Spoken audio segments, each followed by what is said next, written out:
G'day everybody, this is Mr.B here. It's one of those nights, and I suppose it's either afternoon or daytime somewhere overseas. Like I think it's 7 hours behind in the UK, and I think it's about lunchtime or something like that in the US. I'm not sure. Anyway, not looking at a clock. It's bloody late in the morning here. I can't sleep tonight. That's why I'm here tonight. That's why I'm here, just to kill some time. Oh, you know, sometimes don't you just hate just laying in bed and your mind just goes ticking over and ticking over, and you think about things you normally don't think about.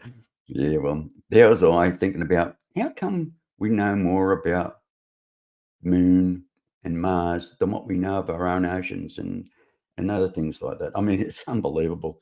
I was actually on my last show, I was actually talking about, we spend billions on a global sense in technologies for putting into space, and looking at looking for exoplanets. Does it has water? And they keep finding all these planets and the trillions of stars out there and galaxies, and one just makes me think is why. If we're looking for these things and we can't get to them, and what purpose will it do? I mean, it's not going to change the way things are for us, really.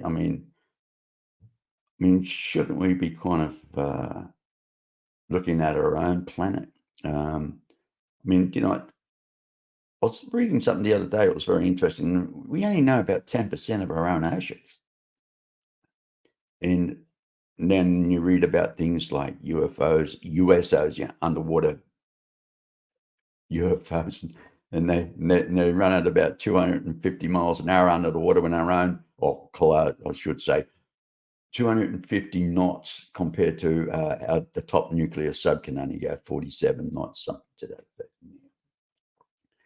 And it's like they're at home in the water in the depths of the ocean, and we only know a very limited amount of what's in our oceans. But what the main thing is about it all is that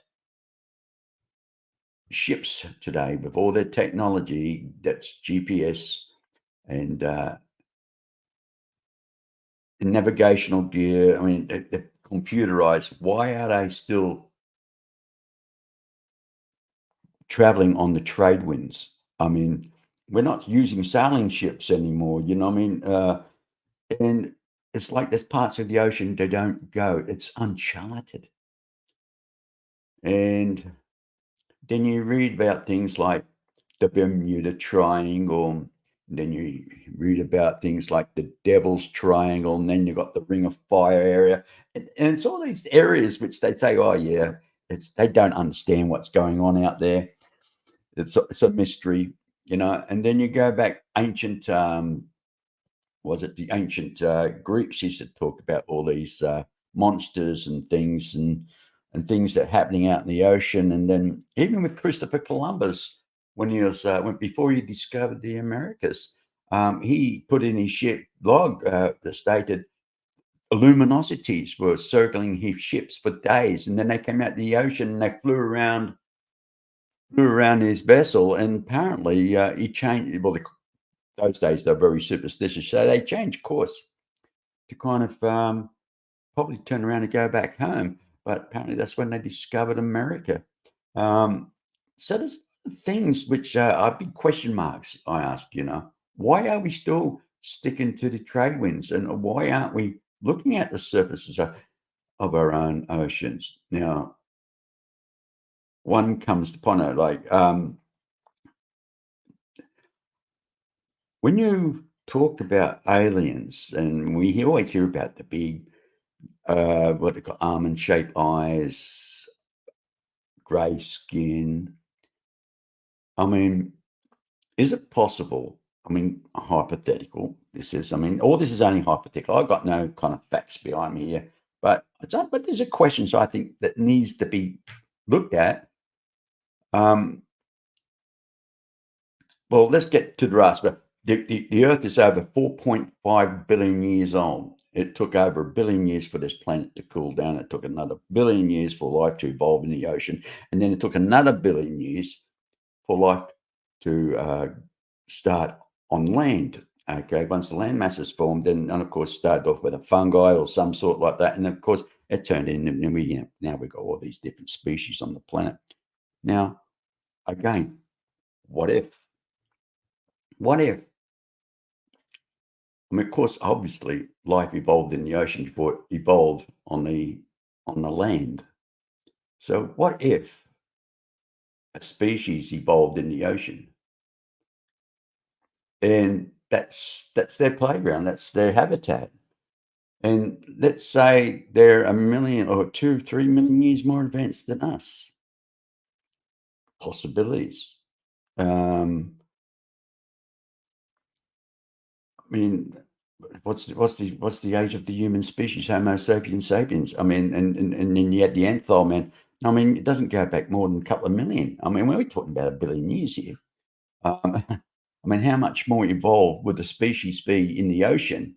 Advanced species, that is, because if we can evolve as being the most dominant species on the planet and most intelligent on the surface on the land, how much more for civilization or a species in the ocean could have evolved in that period of time? Um, which brings up a lot of interesting facts about food fighters and things like that, but I'll get to that in a minute. Now, I just want to share a link in the chat there, by the way. If anybody wants to jump in and join in on the conversation, more than welcome to keep me company at this time, godly hour of the morning. Anyway, the thing is, if you ever look at a dolphin, it's got grey skin, and then you look at their eyes, they've got almond-shaped eyes. Coincidence? Maybe so, maybe not. I don't know, just a surmise. And then you've got all these vessels that disappear in the Bermuda Triangle. Sometimes they find the boats and no people. Aircraft, all those American training planes that disappeared in the Bermuda Triangle. And there's other parts of the world too, up around Japan but nobody seems to question why do we know more about the surface of the moon, and now we're getting to know more about the surface of Mars than what we know of our own oceans. Now, it's like somebody's got their head up their ass and don't want to talk about it. And this is how I feel, if I'll be honest with you.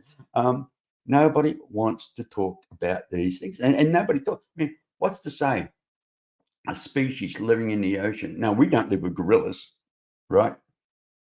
But what do? We go up to them, we bag and tag them, take blood samples, then we put them back in their habitat. But when a species does it to us, baggers, taggers, take blood samples and take samples of whatever, right? We're not going with the old every day, but I'm going to talk about putting, and also implants. We do that to subspecies, we do that to dolphins, we do it to whales, we do it to monkeys, we do it to tigers and lions, we track them, right?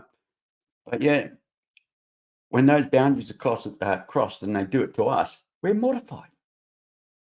We say to ourselves, "Oh, I've been violated." And I see the contradiction there, and it's like nobody talks about this shit, they really don't, and is it always been there in plain sight, right in our face, on our doorstep, that we are not the most is it possible? That's what I'm saying. Is it possible that we are not the dominant species of this planet, the most intelligent? These creatures in the ocean, they could be earthlings. Who knows? I really do not. But the question's got to be asked again. You know, if anybody got something to say, hey, jump in and say it because yeah, thank you, Aussie Sue. I much appreciate that. I mean, look, it's like how can I put it? Everybody wants to talk about this and talk about that, and but yet nobody wants to cover the subject of our own planet. I mean, now I'll get back to the Foo Fighters, right? Now imagine a whale from the northern hemisphere and the southern hemisphere can communicate to each other. One could be near the North Pole, and one could be down near Antarctica, and they can do mating calls to each other, and they speak to them in the ocean. They can pick up their sound from different ends of the planet.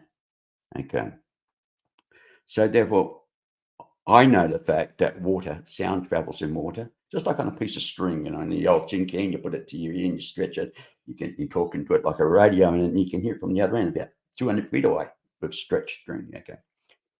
Now, imagine there's a war going on the surface. Now, everybody bombing the shit out of everybody else, and all suddenly, can you imagine?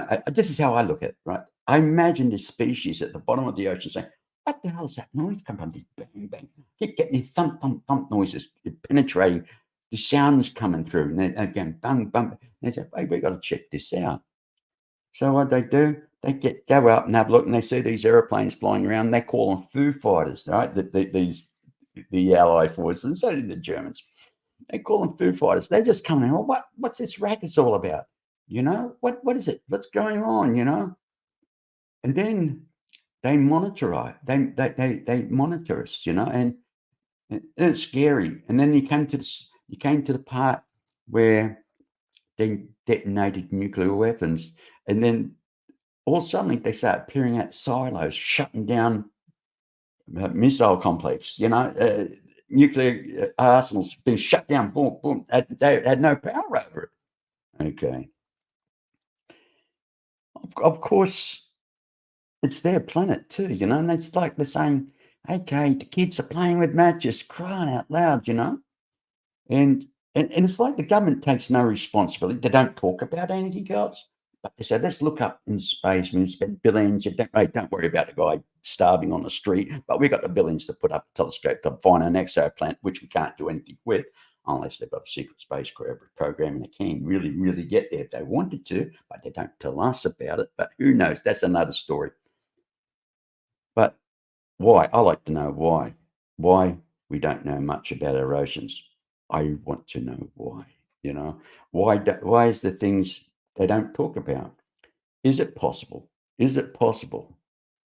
Is it possible? That's what I say. Is it possible for an intelligent species to be in the bottom of the ocean, belonging to this planet Earth, and we are just primates, a different species, this intelligent, say, I mean, we're not intelligent really.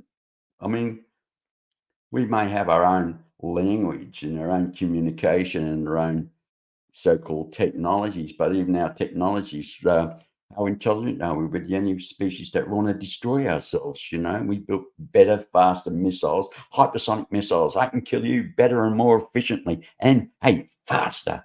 And okay, and that's where it's a crazy world, man. Nobody really, really gives a, and it's up to us. It really is up to us to it's like what's going through in America with their Congress.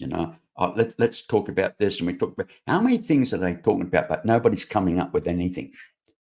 Why don't they just turn around and say, ask a specific question? So now I want the answer to this question.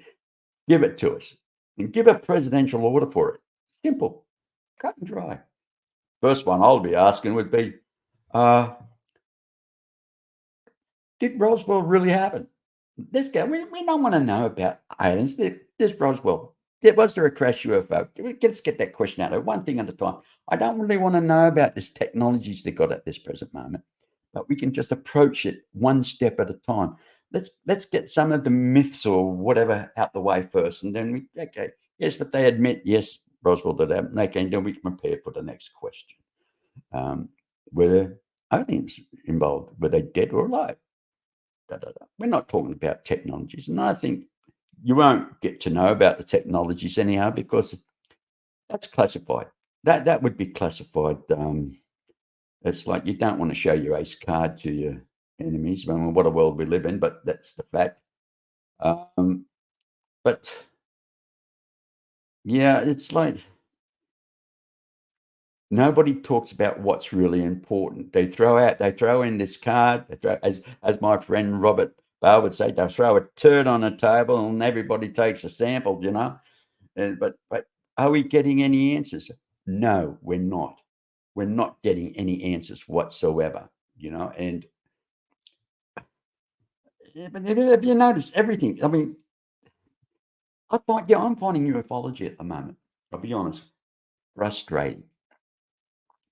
It's like they've always got, oh, it's gonna happen, it's gonna happen. There's this new bubble burst coming, and they're gonna, hey, this is the one that's gonna burst, and it's gonna bring out all the truths and everything. But mate, I tell you something, it's like a bad fart. I mean, be honest, it is. It's like a bad fart. Nothing happens.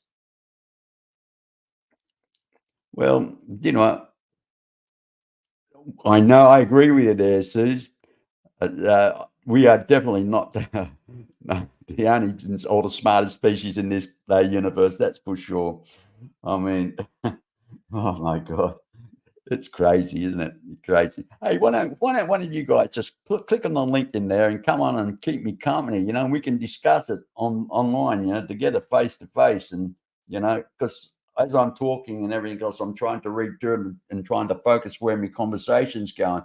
But the thing is, Am I am I thinking silly about the oceans? Is it possible that there could be a more advanced civilization living in our depths of our seas? Because let's put it this way: we don't live with gorillas. Why? Because it's dangerous. And let's face it, as a civilized race, we think we are. I mean, we know damn well we wouldn't drive through the Bronx at night, especially on a weekend when everybody's drunk or stoned. Um, I think the police are even scared to go through it. I mean, what a species we are, you know? We live in fear. Got to carry guns to protect ourselves. I mean, we can't even live with ourselves, you know? It's sad. It's sad. Oh, freaky geek. Hey, mate. Hey, do you realize how you know, I've got to put it up. Ta-da. Here we go. Look, mate. Look, I'm always got my, can I put it? I'm mumbling my words and mate, just have to, hey, I'll wing this all the way through. I mean, I'm not a professor or a genius at any of this stuff. I just do it because it's what I believe in. And I speak from the heart. I don't run from a script. I mean, I'm not out to monetize really. I like to get numbers up, but I want quality, not quantity. You know, what I mean, that's what I'm all about. Um, I'm in it because hey, it's not about me. You know, it's about the movement. It's moving forward with it, and we're not. Ufology is not moving forward.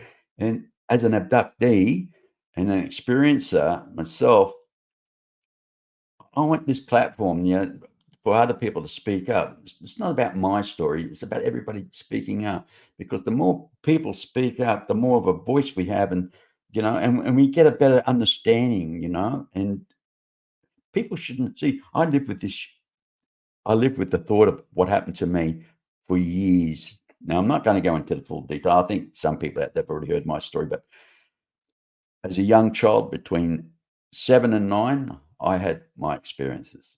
7 and 13, sorry. And at the age of 24, I was abducted. And from the age of 24, I believed that abduction for many years until about 2006, something like that. I honestly believe I had a near-death experience. And then I had an awakening, and I realized, hey, it was real. It wasn't a death experience, near-death experience, and I had to live with it. But the thing is, living with it in that time frame. Can you imagine? Oh shit! I had a near-death experience. Oh shit! But it's so vividly clear. I remember everything. It's scary, and you want to talk about it to people. Hey, they don't want to know, and if they do know, they look at you and go, "Cuckoo, cuckoo, cuckoo," you know. So where do you go from there? I mean, I even tried talking to my wife. Said to me, "I know you're into UFOs and that. What? Why, honey?" She'll say to me, and I told her, I said, "Well, I told you about my experience." No, you never did. So I told my wife what actually happened to me as a child. Now, my wife is a religious lady, lovely lady. I mean, she goes to church every Sunday. You know, she's a Catholic. When I told her my my experiences, I wouldn't say story because it's not a story. It is a true experience, is what I had. When I told her, even though I know my wife loves me dearly, she turned around and said, "Oh, yeah, tell it to the Marines, tell it to them." It's like person that most closest to you turn around and say that to you. Can you imagine how more difficult it is to talk to strangers, to open up? So this is what I'm here for, people who wants to talk about it. And I will, like tonight, I come off a whim. I needed something just wanted to talk about. So I want to talk about why aren't the planets on our planet being surveyed in the depths of the ocean. Why? It's like a no-go zone. Now we hear about these airplanes flying over the oceans, and they're picking up lights from the ocean. They're like cities. The lights, they've got videos out there on YouTube for it. Hey, look at one I saw was in the Indian Ocean. Another one was in the Pacific or some bloody place like that. So they're not just in one location; they're all around the world. But yet these areas, ships don't go. I mean, why? I know that's what I'm asking. Why? The big question marks up there. Why? You know, um, one of my favorite researchers, and I have a lot of respect for him. I hope to have him on the show very soon. He was going to come on not so long ago, but my daughter wasn't well. So anyway, so I couldn't do it. But anyway, one of my favorite researchers, and he's right into everything like this, is Mr. Preston Dennett, who really he really gets his he really gets into the nitty gritty of it, and he does the research, and I'm not necessarily a researcher, but what I do as a intuitive empath, I feel, and that's all I can say. I can feel that something's not right, and when I think about these aliens, like everybody talks about aliens on the moon, they talk about aliens here and there, but nobody talks about where they're literally coming from. Um, we think the vastness of space. Are they really traveling through the vastness of space, or are they just next door in the ocean? You know, s- stick in their own habitat, and then if they want to need things for their industry or anything, they go to the moon and get it and bring it back. You know what I mean? Just what we want to do now, isn't it? That's what the Russians and Chinese and Americans want to get up there and start bringing back these minerals and everything else.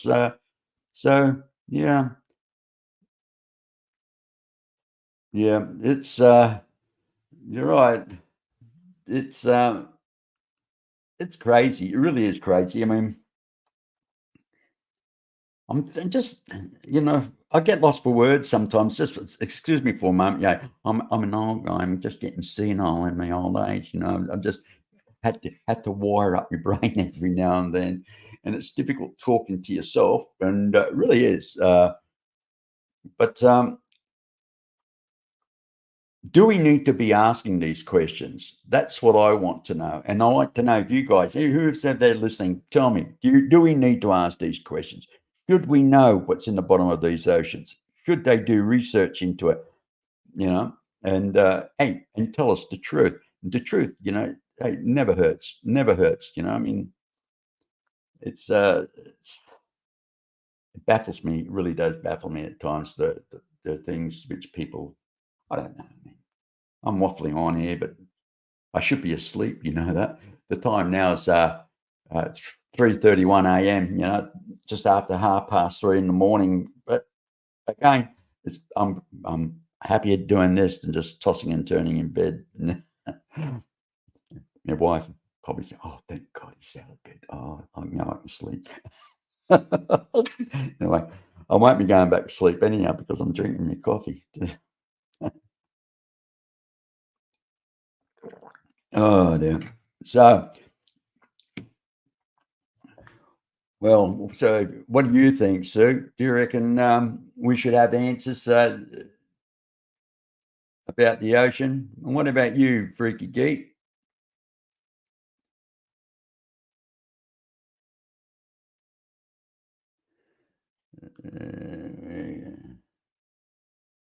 Yeah, go. You're up early there, sir. Yeah. Why, you feeding chickens or something? Whereabouts are you? Up in Queensland? Oh,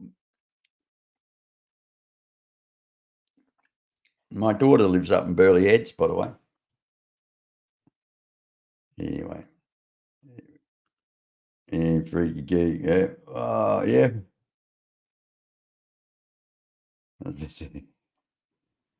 Well, it's a sunny afternoon for you there, mate. That's for sure. Northwest, wow. Mount Isa. I actually worked up there at the mines many years ago. Many years ago. God, that was a hot place. Oh, I was hot. Oh dear.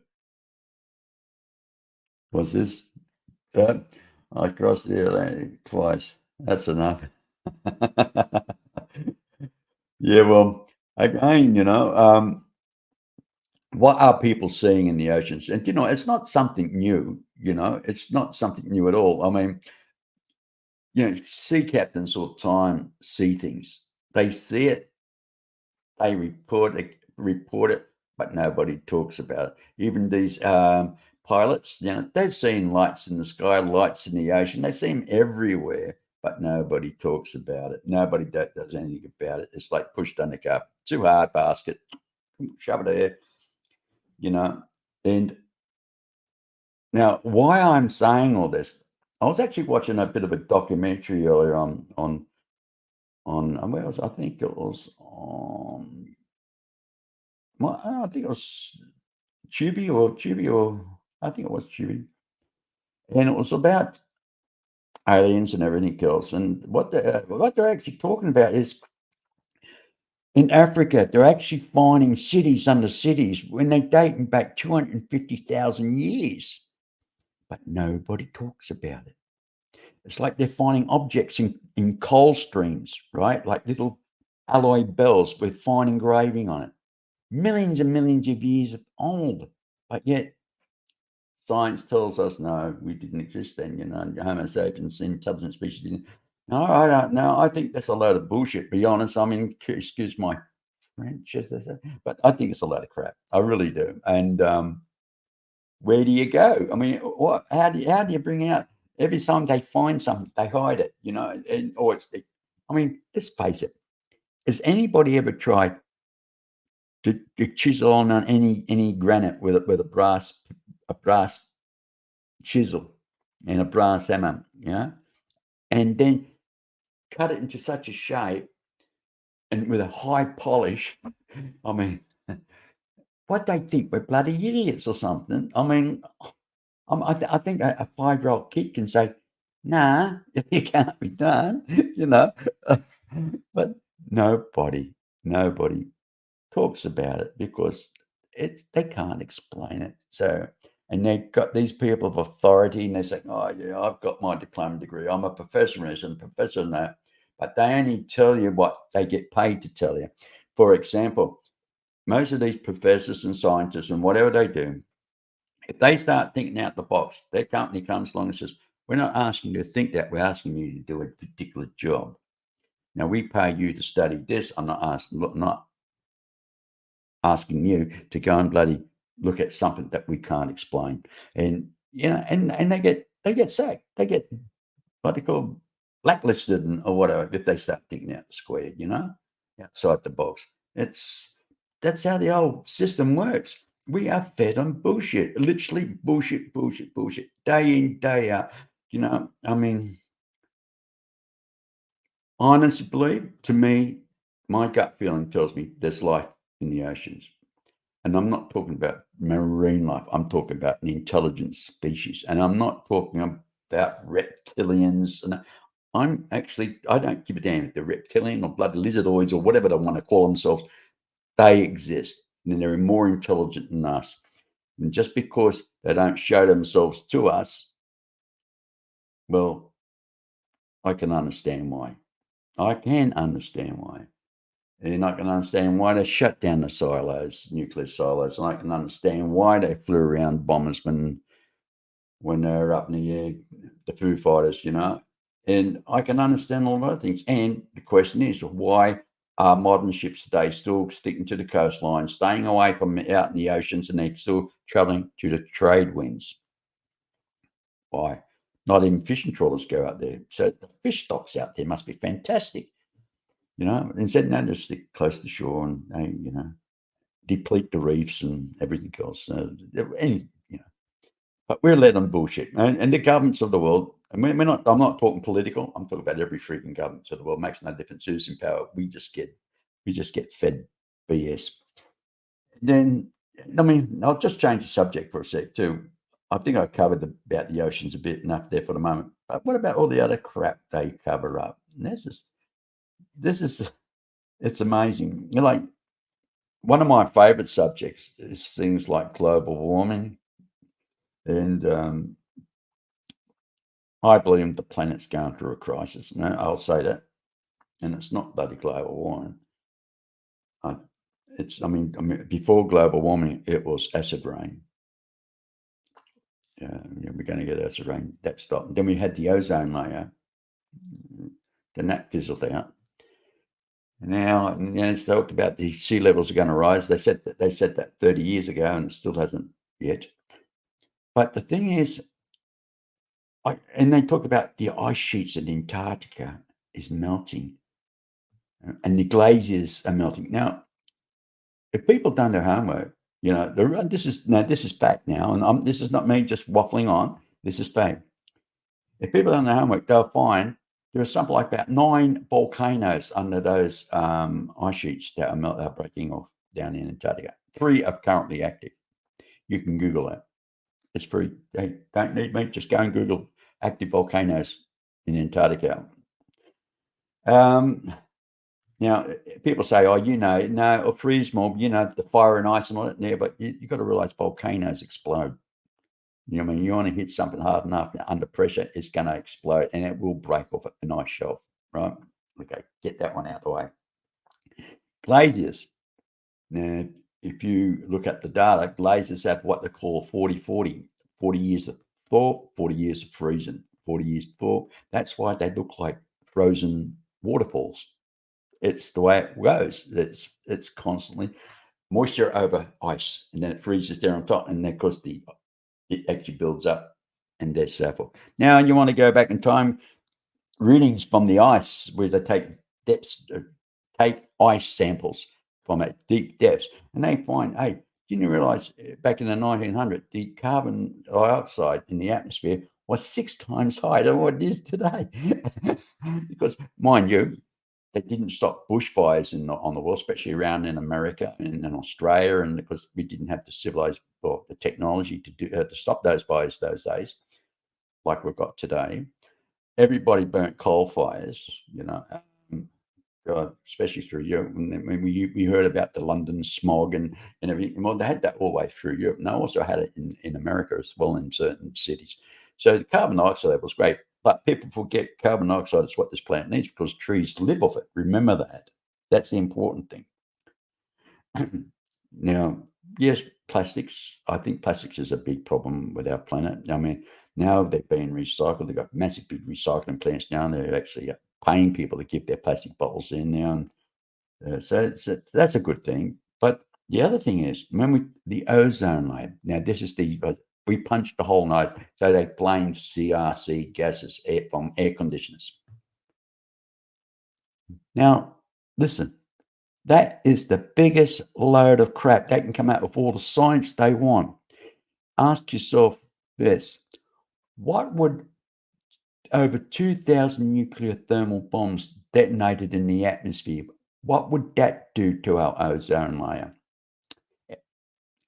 Yeah, I mean, we're not talking about hydrogen bombs here either, which they actually let off in the upper atmosphere. But it's strange, isn't it? Because once they talked about ozone layer roughly around the 70s, that's when they came across an agreement to stop nuclear testing in the atmosphere. Again, they don't take the government sort of not going to take responsibility that they punched a hole in the ozone layer. Yeah, because they're going to blame industry. CRC said I have to change over to a different gas. So now that gas costs more. Now you have to pay more for your vehicle, for your gas charge and everything else. So exactly, man. That's where it leads you. It's leading it now with the carbon taxes. Oh, now you know why they're pushing the carbon thing, right?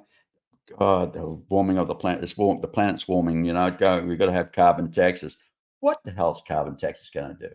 It's not going to cost the companies because it's going to go on the product they're producing, which means we're going to pay more. Now, when we pay more for a product, our value-added tax or our taxes on that good, we call it GST, goods and services tax. So okay, that doesn't change. It's 10% here in Australia, but if you're going to pay an extra $20 more in your grocery shop, you're going to pay 10% more on the bill. So it's a win-win. The government's just pulling in friggin' revenue, constant revenue, and that's all it is. It's revenue. But everybody goes, oh, we're dying.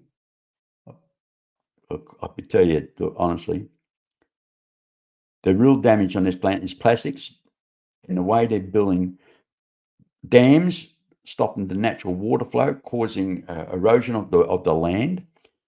They're putting causeways in onto little islands, and they're actually stopping the natural flow of the oceans, which is killing off the seagrass.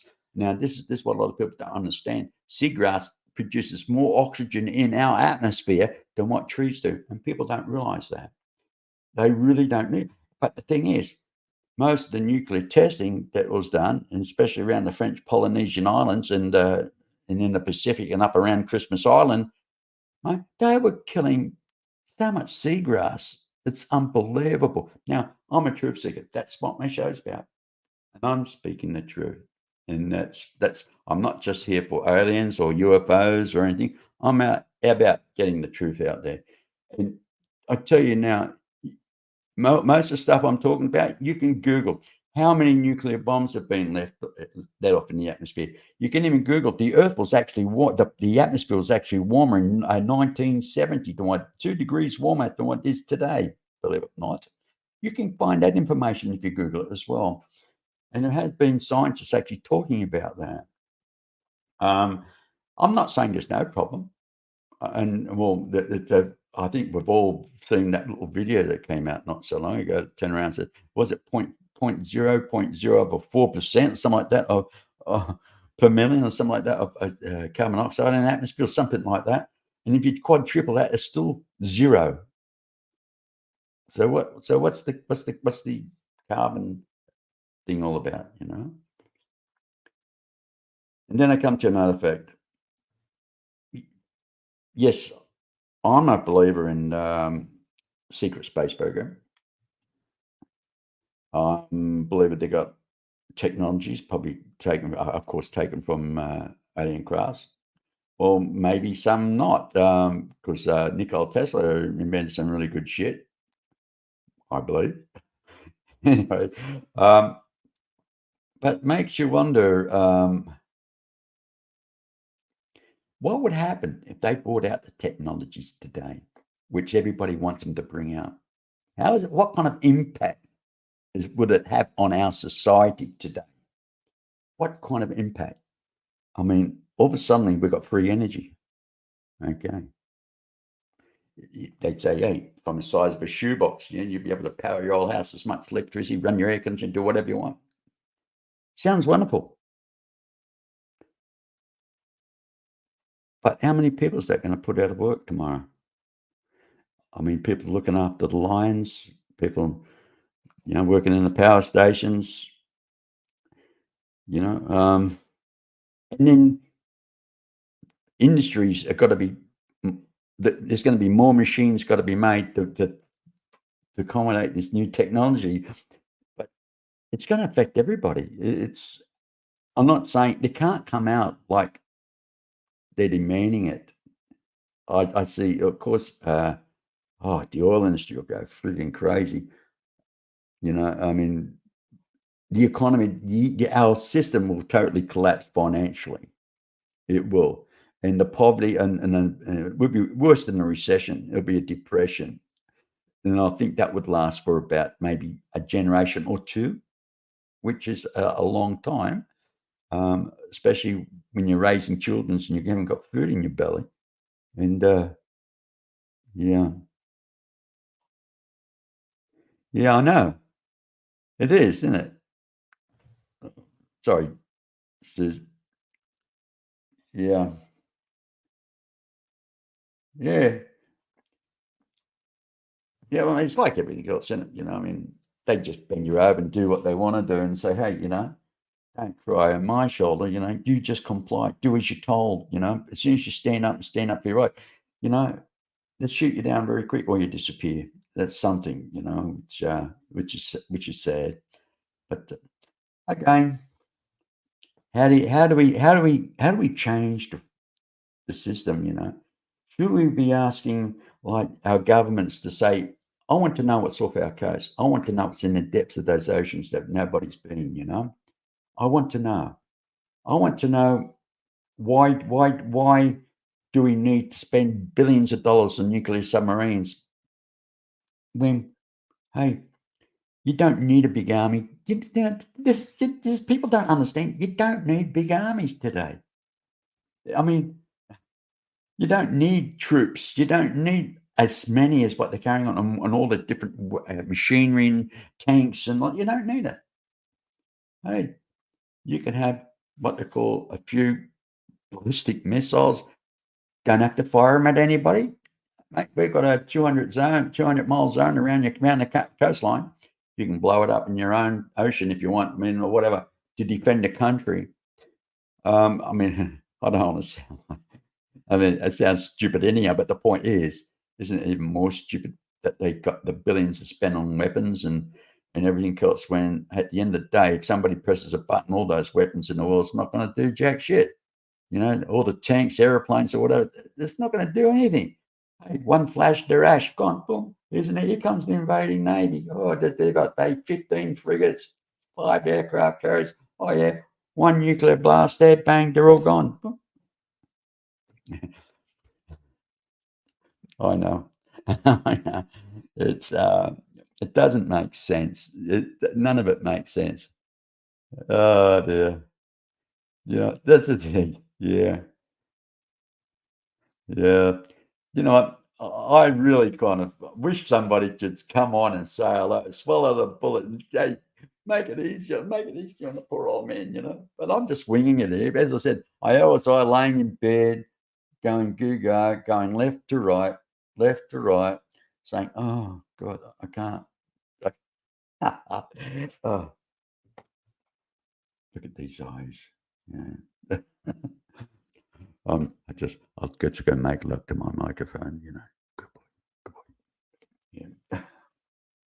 Anyway, but I was hoping my friend Gerald would come on and say hello to me. He could just click on the link, but I think he's got things to do today. But I don't know. What can I talk about? That's it. Hey, I've already said the things I want to do, but do you really think is it worth sending man to Mars? That's another thing too. And what, they're going to live in a spacesuit for the rest of their lives and inside a bubble. Oh, what a life, eh? Uh,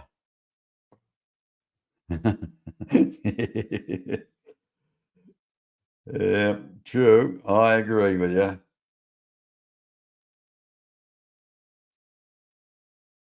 But actually, I think the aliens get rid of us before we destroy this planet.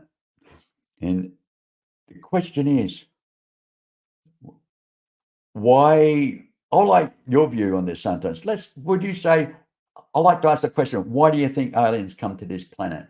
Or that's a very interesting point, especially we're so far out in our galaxy. Um, could it be that we are just an oasis in the vastness of space? I mean, if you're going across the Sahara Desert or somewhere like that, what's the first place you're going to go to? Somewhere we can have some water, maybe have a bath. Oh, God, imagine me caught up in a UFO for a long time, in close quarters with somebody that don't smell right. Anyway, look. Oh, God, Terry, you're sick. Anyway, the thing is, we are like an oasis in the vastness of space. And then again, are they really traveling here? Or are they already been here since day dot before man itself? Uh, that's an interesting subject. That's interesting. It's again, nobody really talks about it. I mean, they talk about USOs, and they talk about things like that. But nobody's ever challenged. I haven't heard anybody yet. If anybody ever knows whoever talks about shit like this, I mean, let me know because I like to read their book or whatever because I really want to know why haven't they looked. Okay, Mr. Carlos. Okay, okay. There you go. Yeah, that's something I could. Well, hey, g'day, Neil. How are you, buddy? Welcome on board, buddy. How's tricks? Do you want to come on and say hello? Are you interested? Click on the link. More than welcome to come and join the conversation. Don't get shy on me, guys. Hey, I'm here on my own. I'm an old goose, mate. Never mind. Yeah. I'm really surprised that I've got 9 people on so far. They're coming in and going, listening to my dribble, but my dribble's from the heart. Oh, dear. Maybe I should knock back a bottle of Jack Daniels before I went to bed earlier, and I'll probably be asleep by now. When I got up, I came through and I saw my daughter there. She works in a nursing home. There she's still in the scrubs and she's flat out on the lounge. There, kind of, I'm trying to wake her. Come on. I said, Maggie, go to bed. Yeah, yeah, okay. Then she fell back to sleep. Oh, they just work their butts off, mate. They really do. But that I enjoyed being retired. Gives me things to do. I mean, been trying to sort out my studio here. Uh, I've, uh, I've got a 16 tracks recording system outside in my shed, and I've got to set it up in my studio here. If you want to know what I do in my part time, in my retirement, I write songs. I don't play the guitar as good as I used to, but here am I. I've got about my wife thinks I love my guitars better than her, and I've got about 6 at the moment, and I only play 2 of them, 1 acoustic or 2 acoustics and a solid electric. But yeah, so that's what I do. I write songs, and a few of the people out there have actually heard some of my songs. But yeah, it's good. It's good for the soul, mate. It really is good for the soul. And it's writing music. It's good. It's good. I like it. Yeah. Yeah. I was like, okay. Oh, yeah, you would have really got a good sound effect on that, eh? Mm. Yeah. Actually, my my oldest son is a photographer. He lives in the UK, and he actually he's a photographer, and he takes a lot of shots inside cathedrals. And I remember, oh, many years ago when I was over in the UK. Well, I lived there for a short while. I was inside the cathedral, and literally you can hear a pin drop. You really can, and you wonder these choirs, can how they project their voices out there, in harmony, and how it just rings through the place. It's unbelievable. People don't really understand. It's oh no, hey, music, mate. It's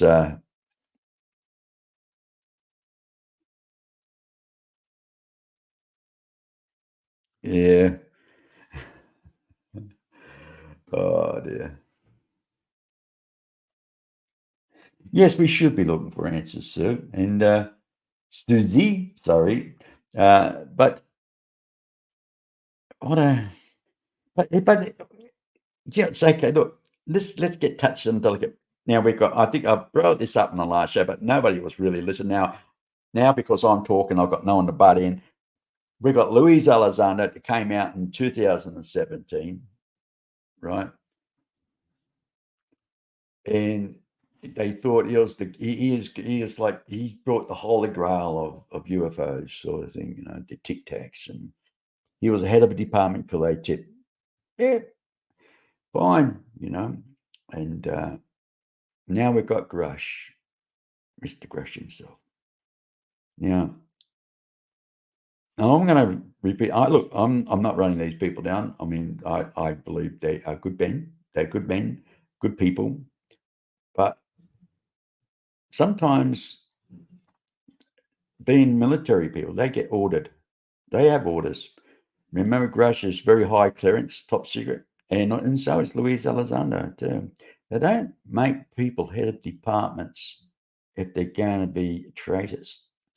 Okay, because you've got to realize with the security clearance they would have had and being put in charge in their position, they would have had psychological profiles. They would have been checked over so many times by people. They would have had that'd be cleared for so many departments to get to where they were. Remember, these people are career men. They, you don't get there just buying a 5-year-old signer up and we're going to put they're career men, right? Luis Elizondo, was it? He was a counterintelligence specialist. And this is what people are forgetting. That was his role before he became judge at counterintelligence. Now, before all that, anyone that talked about UFOs and want to take it to the media will not touch. New York Times won't touch it. Most papers, TV studios stay away from it. And all of a sudden, people you never heard before, like Luis Elizondo, comes out with all this stuff, and all of a sudden, they've got all the radio networks involved. They've got all the TV networks all involved. Everybody's involved pushing the narrative of these Tic Tac UFOs. Now, forget about people like Cole Tucker, was it Tucker Carlson or Cole Tucker, whatever his name is, but it is, Tucker, anyhow. Forget about people like him, but other people within ufology and open source news, mate, they've been struggling for the last 15 and 20 years to get their message across out there. They run their podcast, they're making little. The only time they make money is on the merch they sell that pays the bills, but nobody touches it. It all gets buried. Then you got somebody you never heard of before, and all of a sudden they're a household name, internet viral, and they're the Holy Grail, and it's all coming out now. It's all coming out. But what has really happened? What has really happened since then? Jack shit. Nothing's happened. It's just still candy floss with a different flavour. That's all it is. Nothing's changed. You're still talking about Tic Tac UFOs. All these years later, 6 years later, we're still talking about Tic Tac UFOs. Now we got Grush coming out. They're talking about it, but no evidence is on the table. Not for us. no one's come out and showed you anything new. No particular evidence has come out and say, here we are. Look, here's the evidence. No, it's still all say so. Whistleblower. I mean, whistleblowers, true whistleblowers should have something to put on the table, not what comes out the mouth. I can make up a story. No, I don't know, Max. Did he? Went to Mexico. Why? Why did he go to Mexico? Sorry, I'll put you up there for everybody else to see what I'm looking at.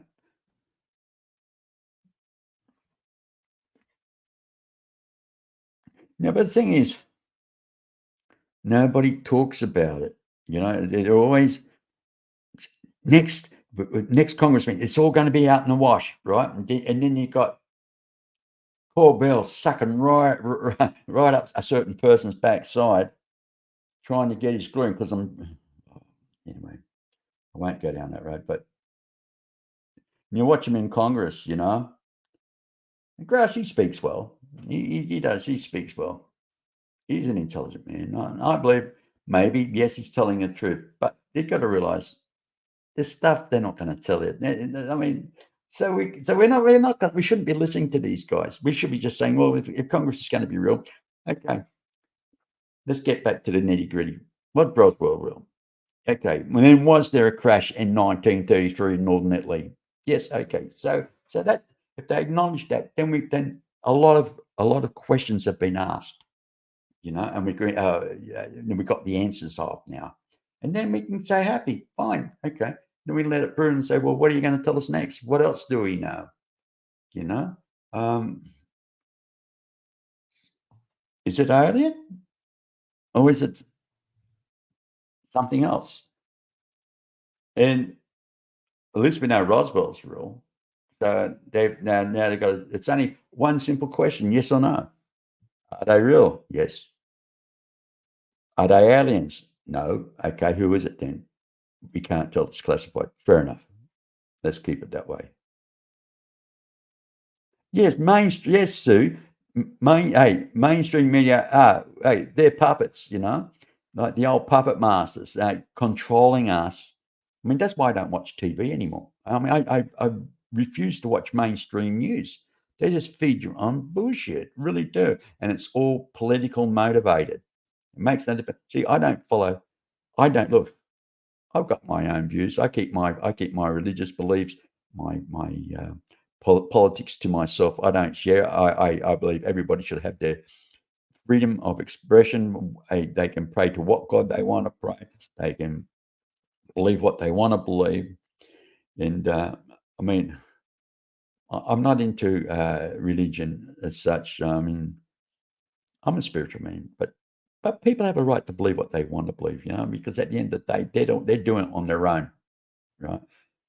You know, and that's it. You've got to be true within yourself. I think that being true in yourself and being good to other people is most important. Yeah, it is divide and conquer there, Neil. Yeah. Well, I tell you, mate, Emerson. Oh, okay. So I'm going to put another link down in here. See if anybody's brave enough to come and join me. I mean, come on, hey, here am I in the early hours of the morning doing it all by myself, and at the end of the day, and it's all fun, That's what it's all about. There we are, and paste. There we are, and there's the link there, anybody, if you want to come and say hello and join me. It's all there. Oh, dear. Oh, so I've been on now for just over an hour. I thought I was only come on for about 20 minutes and just to kill a bit of time, but I'm enjoying myself at the moment. Yeah. Mad Max, the original film. Yes, Neil, I agree. Mad Max was good. Actually, I remember Mel Gibson actually played in his first movie role. Oh, what was it? It's an Aussie film. He actually played a part of, I think he suffered with, I think, if I'm correct, autism. But he was a good looking autism bloke. and his job was a lawnmower man. He worked with his father, cutting lawn, and that was the that that's what he that was his first marriage. I just can't even think of the name of that. Maybe you might know it, Aussie Sue. What do you reckon?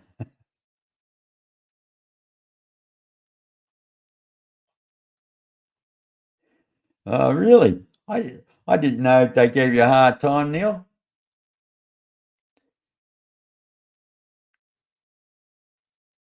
Well, hey, I don't give a shit about. I don't. Hey, honestly, I don't really give a monkeys, what they do to me because I speak the truth, and you know, this is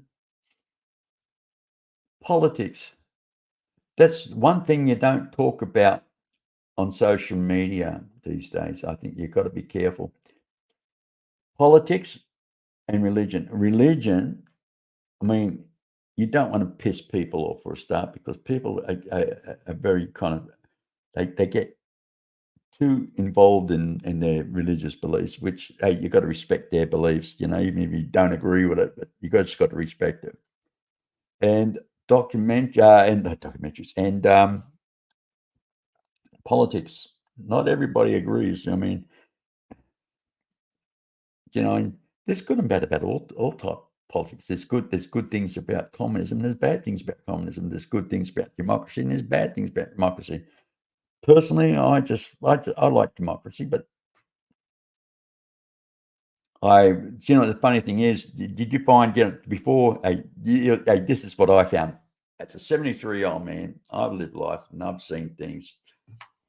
What? Right up to the time before the Berlin Wall fell, petrol was cheap. Oh no, after the Berlin Wall fell and Russian communist regime collapsed, oil prices were brilliant. And after it collapsed, we went through what they call an oil crisis back in the 70s and that. But the crazy thing about this is that during the period of the Cold War, we could afford everything. You can buy a house, boat, car, caravan, and still have change. And a man could support his family on one income. And the Russians just say to us, they're decadent. They are decadent because we had everything. I don't know if it was just a ploy to make us look good compared to their own system, just to make their communists look jealous with us. But all that psychological crap aside for one moment. But as soon as communism collapsed in Russia, all of a sudden, which is worse? Is it socialist communists or corporatism? I mean, where you find, I was actually talking to my wife the other day about way to come up with sales now. Go through Woolies or go through Coles or go through Target or whatever, and you see these specials on. Here's a shirt, a shirt going. Oh, look, it's only $7. Recommended retail. Not else a week before it was going for $35. Now it's only for $7. Obviously, they're not going to get rid of them at a loss. They're going to at least claim their money back on it. That's put that way. That makes you wonder how much profit do they need to make on per item, and that's the sad thing. And everything is like that. And why? For the shareholders. People like you and I, we don't have, we can't afford to have shares.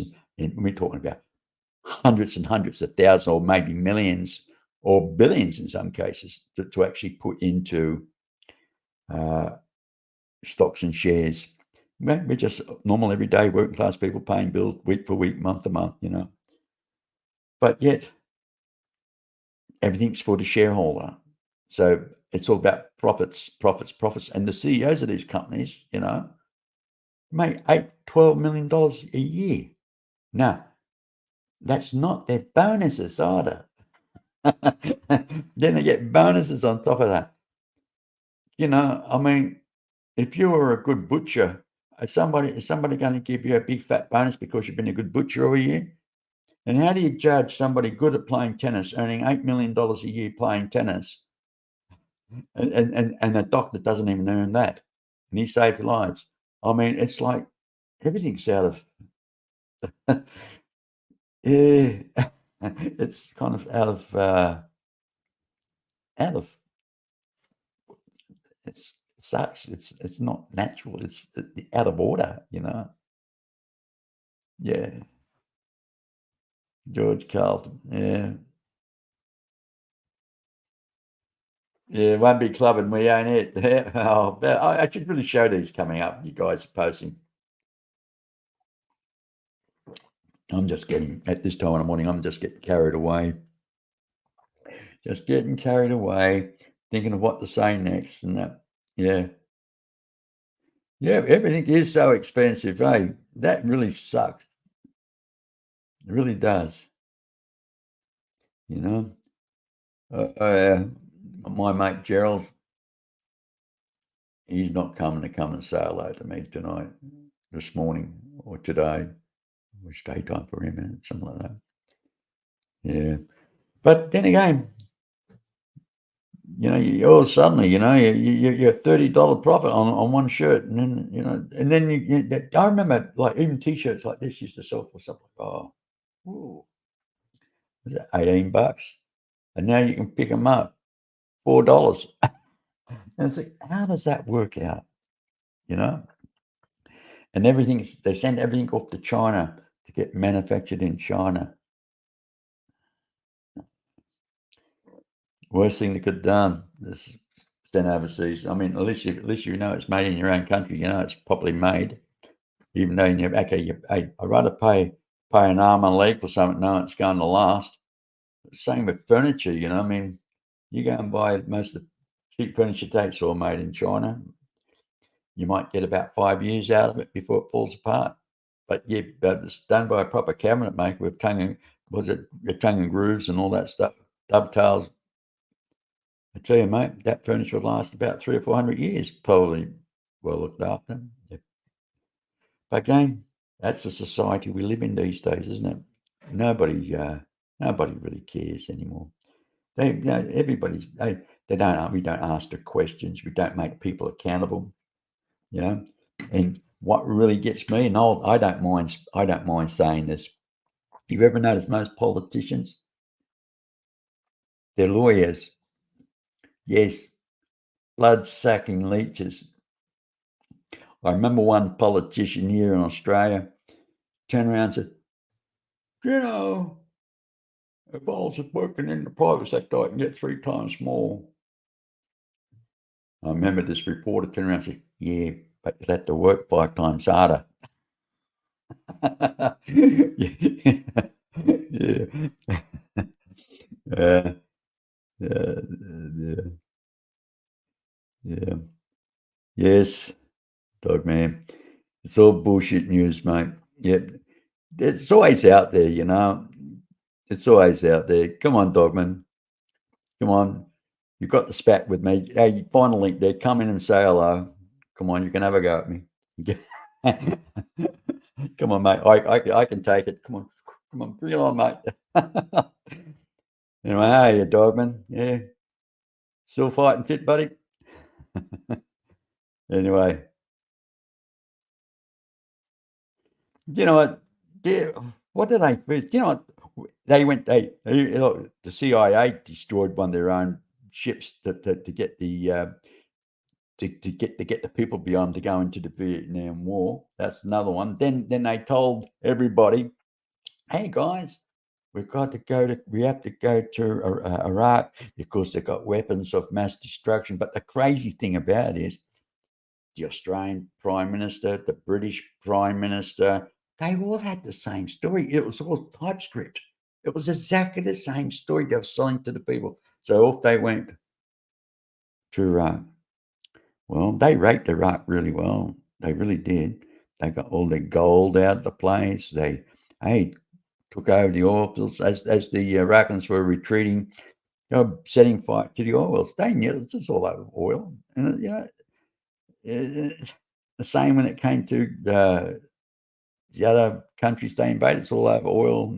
And they wanted to trade in gold. And But they just lead people on to believe this and believe that, and it's panic, panic, panic, panic, panic, and so, yeah, they gotta do this, we gotta do that. No, man. I mean, I'm sure there was elements of truth on a lot, but when it came down to it, most of it's just all fabricated bullshit. I mean, it really is. Always has been. We're not told the truth on a lot of things. As I said, aliens exist. We know it exists. We don't need to be told really do UFO exist, but don't lead us on. Let's start with a clean slate. Let's take it to Congress and say, okay, Roswell, what really happened there, and cut the bloody bullshit. Will they come up and say, tell us the truth? I would ask one question at a time. How complicated, how difficult is that? You know, one question at a time. You know, don't have to give one answer, yes or no.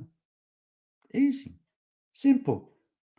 I mean, you imagine how much it must be costing them to have all these people in all these different departments, you know. All these people in these different departments running around with their head up their ass saying, "We," I mean, they read something like, "Oh, da da da, oh, classified, la da da da da da, oh, classified." Everything is freaking classified, so you're not going to get any answers. Okay, let's just ask a specific question: do the UFO? Do we have a crash retrieval? Yes or no? Yes. Okay. Now, do we have UFOs that's been crashed? Was Roswell real? Yes or no? Yes or no? Simple. Let's keep it that way. Keep it simple.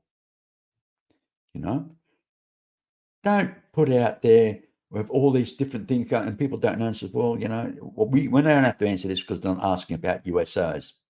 They're asking about aerial phenomena, blah, blah, blah, right up there. But nobody's listening. Nobody's listening at all.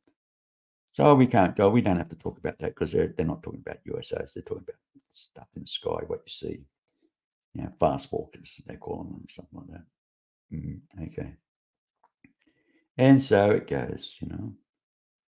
Hey, how you going, Susie B? Well, what time is it there now for you, girl?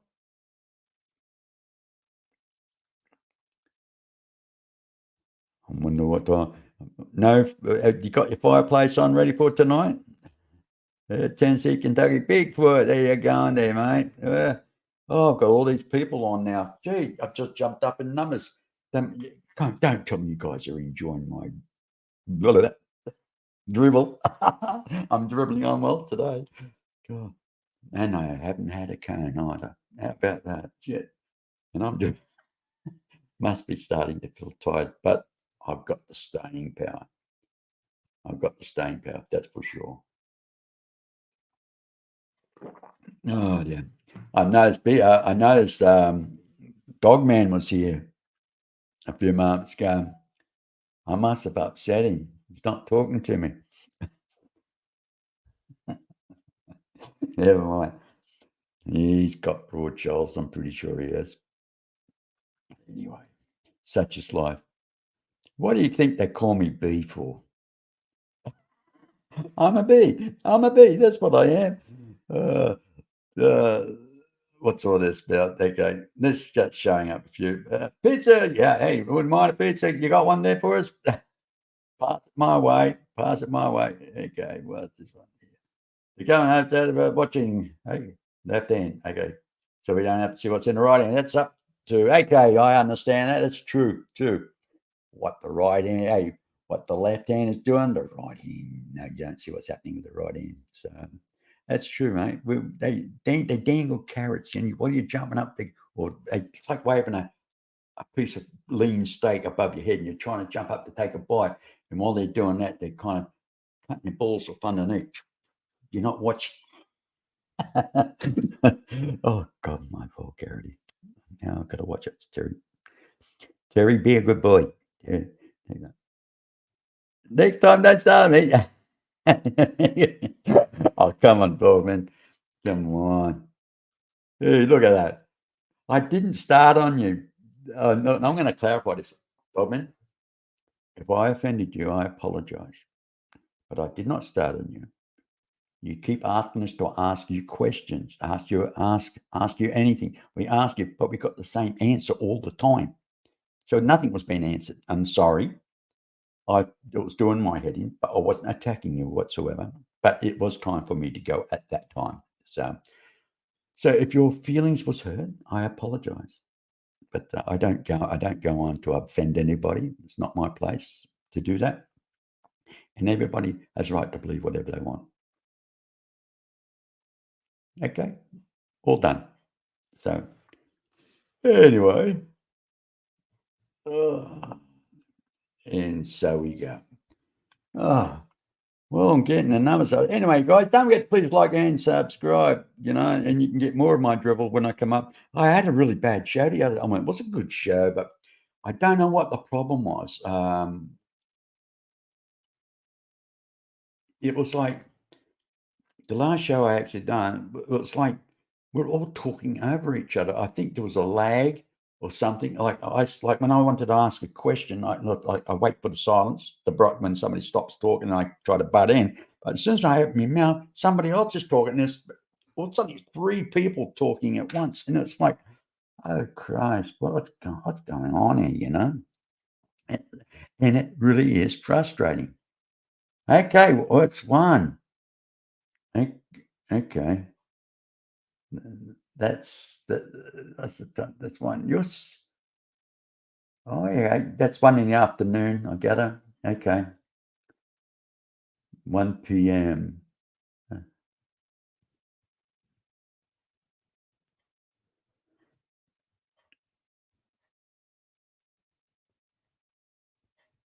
Yeah, you're 7 hours. Actually, I think in the UK you're 7 hours behind us here, Dogman.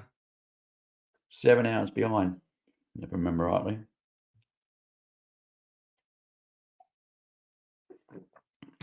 So yeah, be about 10 o'clock there, something like that. 9:30. Oh, okay. Okay, here he is, the man himself. Now, how about clicking on the link in the chat there? You know what I'm saying. Come on. Come on. Come on. Oh, he's getting shy. But I'll send you a link in here. I'll send you a link personally. You can either come in or not. It's up to you. We got all your fans here. Okay. Just hold on a sec. I'll send it to you. What a world this is, eh? Yeah, right. Here we go.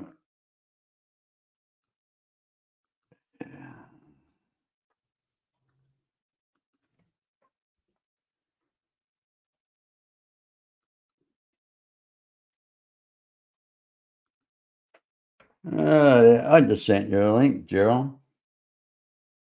It's up to you if you want to come in or not. It's up to you, buddy. Can we change the course of history? I say to myself, can we? What would actually happen if we all stood up together? People don't realize, all these, yeah.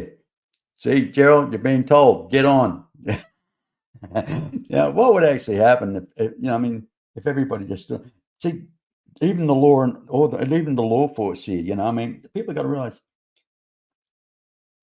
they're puppets as well. They have to do. How frustrating would it be? You've got to create a wall to stop these people from protesting when you, in your heart, you agree with them, but yet you swore an oath to uphold the law, and and sometimes I don't think the law is fair. Honestly, I don't. I mean, yeah. Ah, it is. Ah, here's the man. How you going? What's up? What's up? Oh, well, I'll let you have a go there. What's up? Oh, just getting lonely. I've been waffling on to myself for about an hour there, Gerald. really have been. I've been in and out of chat listening, and Jane's had you on, so Yeah, I'm just waffling on, mate. I'm just going. I just talk about things that usually go through my mind. I mean, I've got nothing scripted. As I said, anybody just came in or listening, I was actually talking about the oceans of our planet. Is it possible that aliens actually been living there thousand, maybe million years before we existed? Who knows? You know, that's their natural habitat, right? right. I mean, who knows what's down there? I mean, we Yeah. haven't discovered everything that's down there that's just normal for this planet, let alone that's alien life, or maybe it's all alien life. I don't know. Well, see, that's what I call what if. What if? Is it possible? Because I look at this, way, Gerald. It's comes to a point in life where we always, and it goes back in history. It's always everybody sees something, right? And it's like we don't know. Look, the ocean's been there billion years before we existed. And I'm not talking about. See, the Earth was created, and it took, I think, a billion years for it to cool down properly, and then the oceans formed, and it took about another billion years. Then now the Earth's 4.5 billion years old, right? Now that life, I reckon, only had started, or something like about, that's that 8-9 million years ago. You want to put that in the billions? I mean, that's nothing. You know what I'm saying?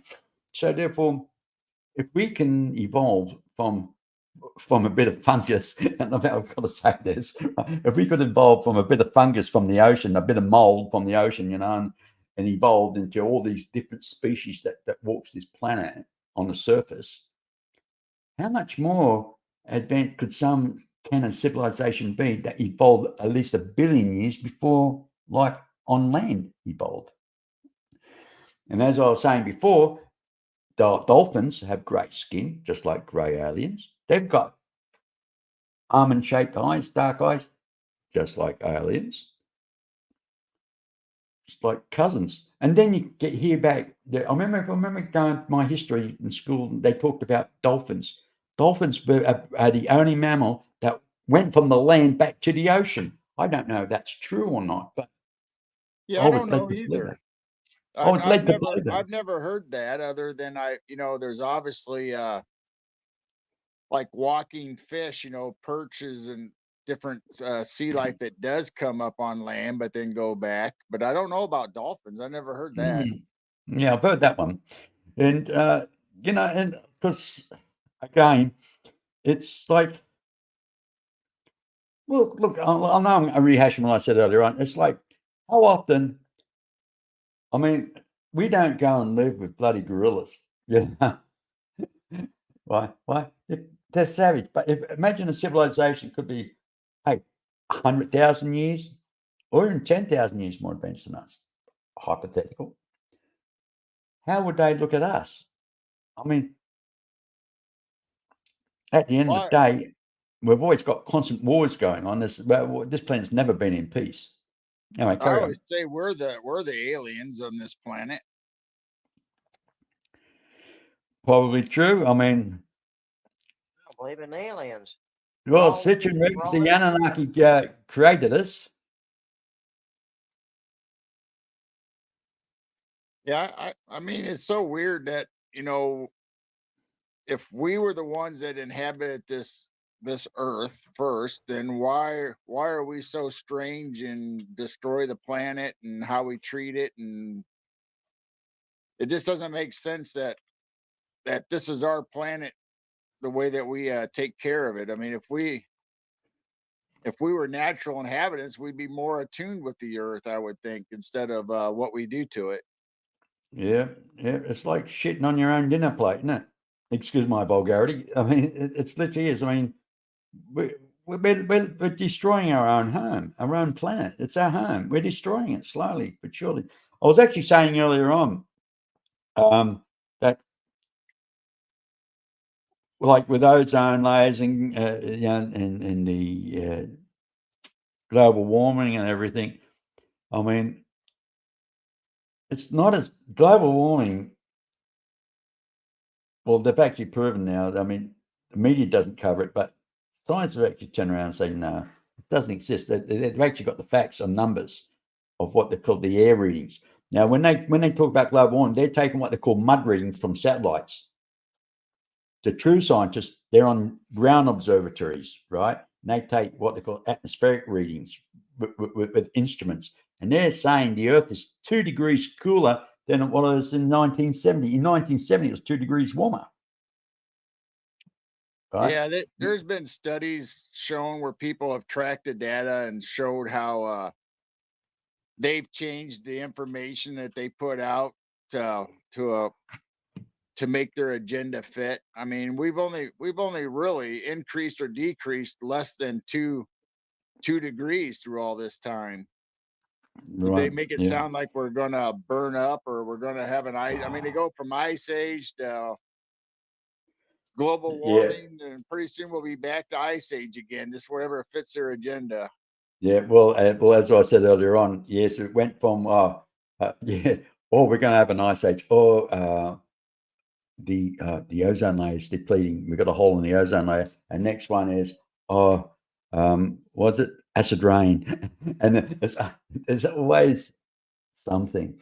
And this, whatever it is, something costs us somewhere down the line. And this new one, as I said before earlier on, this new one, global warming, is going to cost carbon taxes. But it's not going to cost the companies anything. It's going to cost you when you buy something across the counter, even if it's only 10% more. But if you're looking at if you're doing a big grocery shop and you're $20 more on your grocery shopping, don't get the tax, the purchase tax on that goes up, not the percentage. The percentage stays the same, but you're going to pay more. You're going to pay more on the what the goods and services tax. Well, they put the carbon tax on factories too, but they're able to pay it off. Like you said, we'll end up paying it for them, but they end up Yeah, paying a fine instead of actually doing what they're supposed to do. yeah, that's right. And the price, and we pay for it, and we pay. Hey, it doesn't cost them anything, really. Just means, what we pay out, we use that as a tax deduction, but yet we'll still put the prices on the actual goods. Right. They write it off as a tax Yeah. deduction. We're supposed to follow suit and become more green and more recyclable and all that stuff. And there's nothing wrong with that. But Mm. why do we have to do it? And yet they keep polluting the air and the streams and the oceans. Yeah. But we're the ones that are supposed to take corrective action. Well, were you listening when I actually talked about back in the 1900s?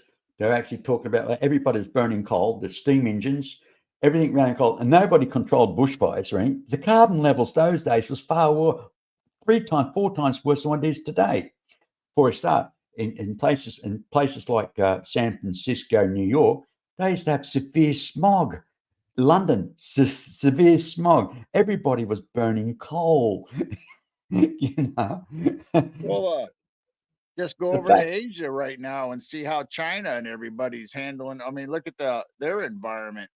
It's way worse than the U.S. I mean, we've made such great strides to take care of our pollution problem, or have tried to, but the other countries don't seem to be following suit. no, it's true. I mean, in Australia, we closed one of our coal mines down, and but yet corporations decided to open it back up because India wanted a bigger supply of coal. Now, India is, I think, in the last 2 years, about 8 or 9 new power plants, coal plants. Yeah, China. Apparently, China's gone into a lot of hydro lately. Apparently, so I've been reading. But again, they still use a lot.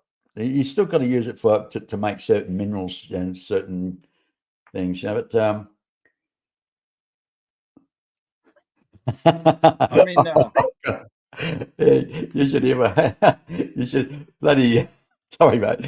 Neil said, "Yeah, I'll put it up on the screen." Yeah, Neil, you're a naughty boy, mate. Uh, yeah, yeah, right. What have you been eating? Taco Bills, have you? Taco um, Bills. You know that all these programs and whether it goes solar or go electric and all this, but everything we use to charge this stuff or make this stuff is still run off of coal. They don't ever tell you that the windmills were all produced by coal plants, or steel plants that are Mm, they're still polluting the air. And every solar product I've ever bought, the battery or something's always went out on it. So I mean, the solar is not an all-in solution to our problem. mm, true, true. I mean, in Australia, I tell you, every house now, like in Western Australia, we're getting free solar panels put up. Now, I've actually seen our electricity bill from $500 a quarter, or every couple of months, down to now about $300. Right. So it No, brought down, and it didn't cost us a penny to actually put the solar panels up. no, because the government is backing and subsidizing the solar program. Wait till that runs out, or your solar panels go bad, or you have bad cells. Then what's going to happen? Well, Just like our windmills here in the U.S. mm, They put up the windmills, and the farmer or whoever rents them the land, they get all this money or whatever per month or yearly or whatever. But in the contract, I've talked to a couple of the farmers. They said when the contract runs out, then the windmill is their responsibility. And when it breaks down, guess who has to try to pay the $1 million or whatever to try to get it fixed and back up and running? yeah, the taxpayer, of course. Yeah, well, I like that bit of humour there, mate. Yeah. Hey, it's a I nice. mean, it's all government subsidized. They make it seem like it's such a great thing, and it is a good technology. Don't get me wrong, but is it perfect? There's a No. place for it. Is it gonna wipe out the coal industry? No. No. Well, the thing is, as I always say, there are alternative energies, and they can do it. They can do it. They can look if they really want to. They can have God, come to mind. Sorry, mental block. They do it on cars with the hydrogen power. They can go hydrogen if they want to, right? So what pollution would a hydrogen power plant put out? Water. Yep, has a little vapor and water droplets. Yeah, right. Nothing wrong with that. Okay, but they reckon the plants could be about three to four times bigger. So what? Does it really matter? You know what I mean? If the plant's going to be 3 to 4 times bigger than the normal coal, no, it can't be any smaller than a nuclear power plant. You Right. know. So where do we go? And motor cars too. Now, why aren't we using that on motor cars? I mean, it's proved that it can work. I mean, Hydrogen power. some people have converted their own cars to that. Hydrogen. They got the bubblers inside their little bubbler tanks inside to create it and run off of that instead of their gas or a mixture of both. But I mean, it can be done. Is it efficient for you to do it? Or I mean, I don't know. Well, I personally think. Look, let's put it this way. Remember when the first cell phone came out? Oh, it's a brick, right?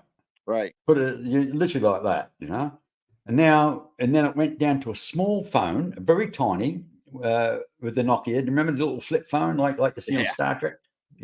Now we've gone to the smartphone, which is that big, right? Now from a transistor radio where we originally had 4 transistors in it, now to these smartphones we've got over 28 million transistors in a cell phone.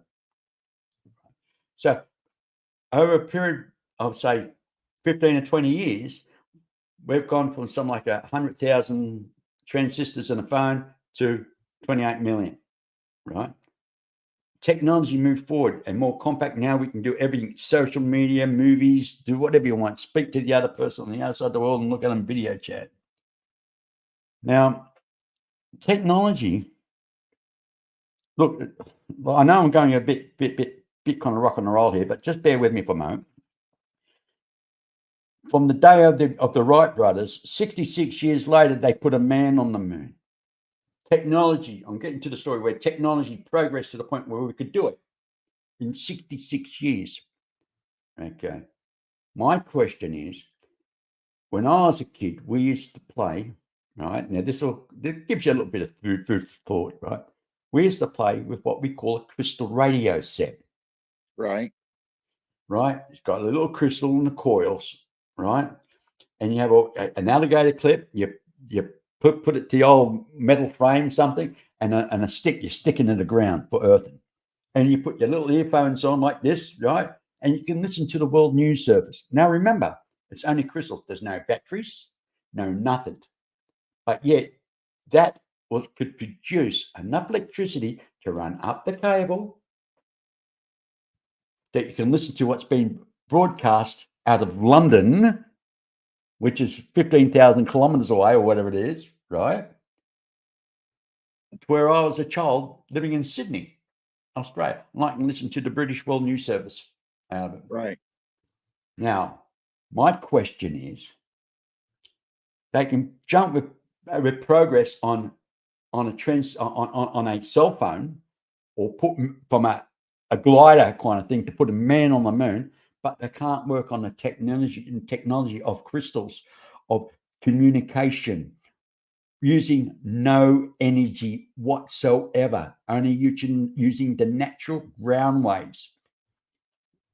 My question is, why haven't they dived into that to work on that? Yeah, you know where I'm coming from here? Yeah, I mean, the obvious It's answer is they producers. can't make money off of free energy. So what what good is it going to do for them? Yeah, but again, yeah, I agree with you there, 100%. But the thing is, it's how they bury that. Like, forget about that or go away. But it doesn't go away. I'm saying to myself, hello, but it worked. I could listen to the World News Service from halfway around the world by sticking a stick in the ground and putting an alligator clip to a metal frame as an antenna. Right.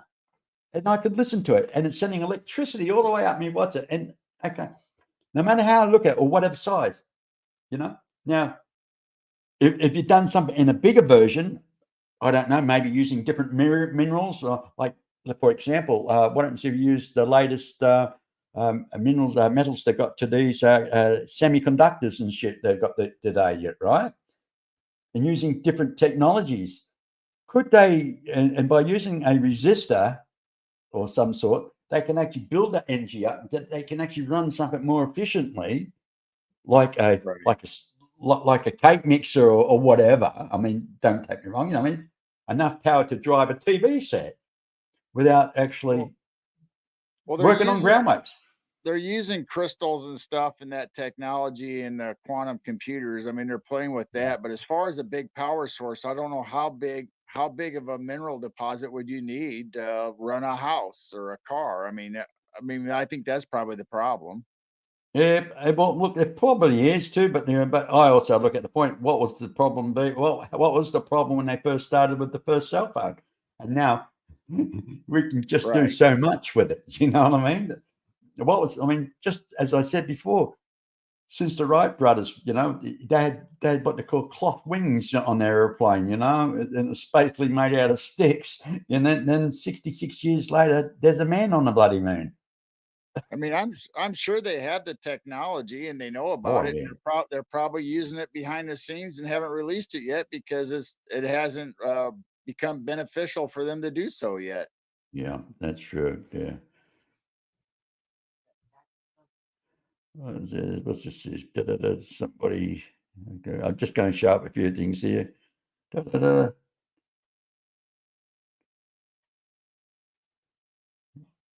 Okay.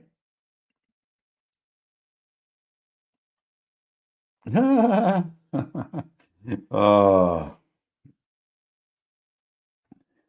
See, yeah, I know. The thing is about that, Susie, the Chinese think they own it all. You do realize that, don't you? The trouble is we get we get Chinese companies coming in buying up our farms lately over the last 10 years. Yeah, they're doing And, that in the U.S. yeah. too, and they're letting them do it. But I think a few Yeah. states are starting to push back and say that a foreign government can't own farmland. Well, there's a fact. Like you go to most Asian countries, you're not unless you're married to an Asian. In other words, for example, I own a house in the Philippines, and I can't own a house in the Philippines if I'm not married to a Filipino, right? So they've got laws. You just can't go in and buy it. That you're allowed to buy an apartment if it belongs to a body corporate. If you know what I mean. Right. And I don't Yeah. have a problem with an individual person coming here or moving here through the right process and No. buying farmland or becoming a farmer or owning a business. But I mean, for God's sake, you shouldn't have your whole corporation over in China, then buy everything up in somebody else's Yeah. country. Yeah. Yeah. That's right. Yeah. I agree, Peter. But Yeah, mate. the artesian thing, that's kind of weird because I don't know if is she talking about artesian water, artesian well, or what was Susie B taught or Oh, so Alfie we've B we got this place basin which is like a river water supply over east, and it goes for these farmlands, and it's drying up very fast because bloody I don't like Chinese bashing. I don't like bashing anybody, but the people that own these properties, right? They're sucking it all up, and then they're claiming it virtually. And it's okay. Yeah, there you are. Yeah. Yeah, that's right. See, Yep. that's the problem. But it's not just the farmlands. There, it's all the tourist destinations, like in Queensland. Now you know this, Sue. Up in Queensland, around Coolangatta, all right through Brisbane, they're buying out all these bloody high rise apartments, right? They're not living in them. They're just renting them out, mate, and they're just buying them like going out of like they're going out of, and it's making, and half of these places they don't even rent out. Some of them just stay empty, Yeah. and it creates what you BlackRock call a is housing doing that in shortage. the US too. BlackRock and another company, I can't remember the other company, but BlackRock is buying up every investment rental they can find.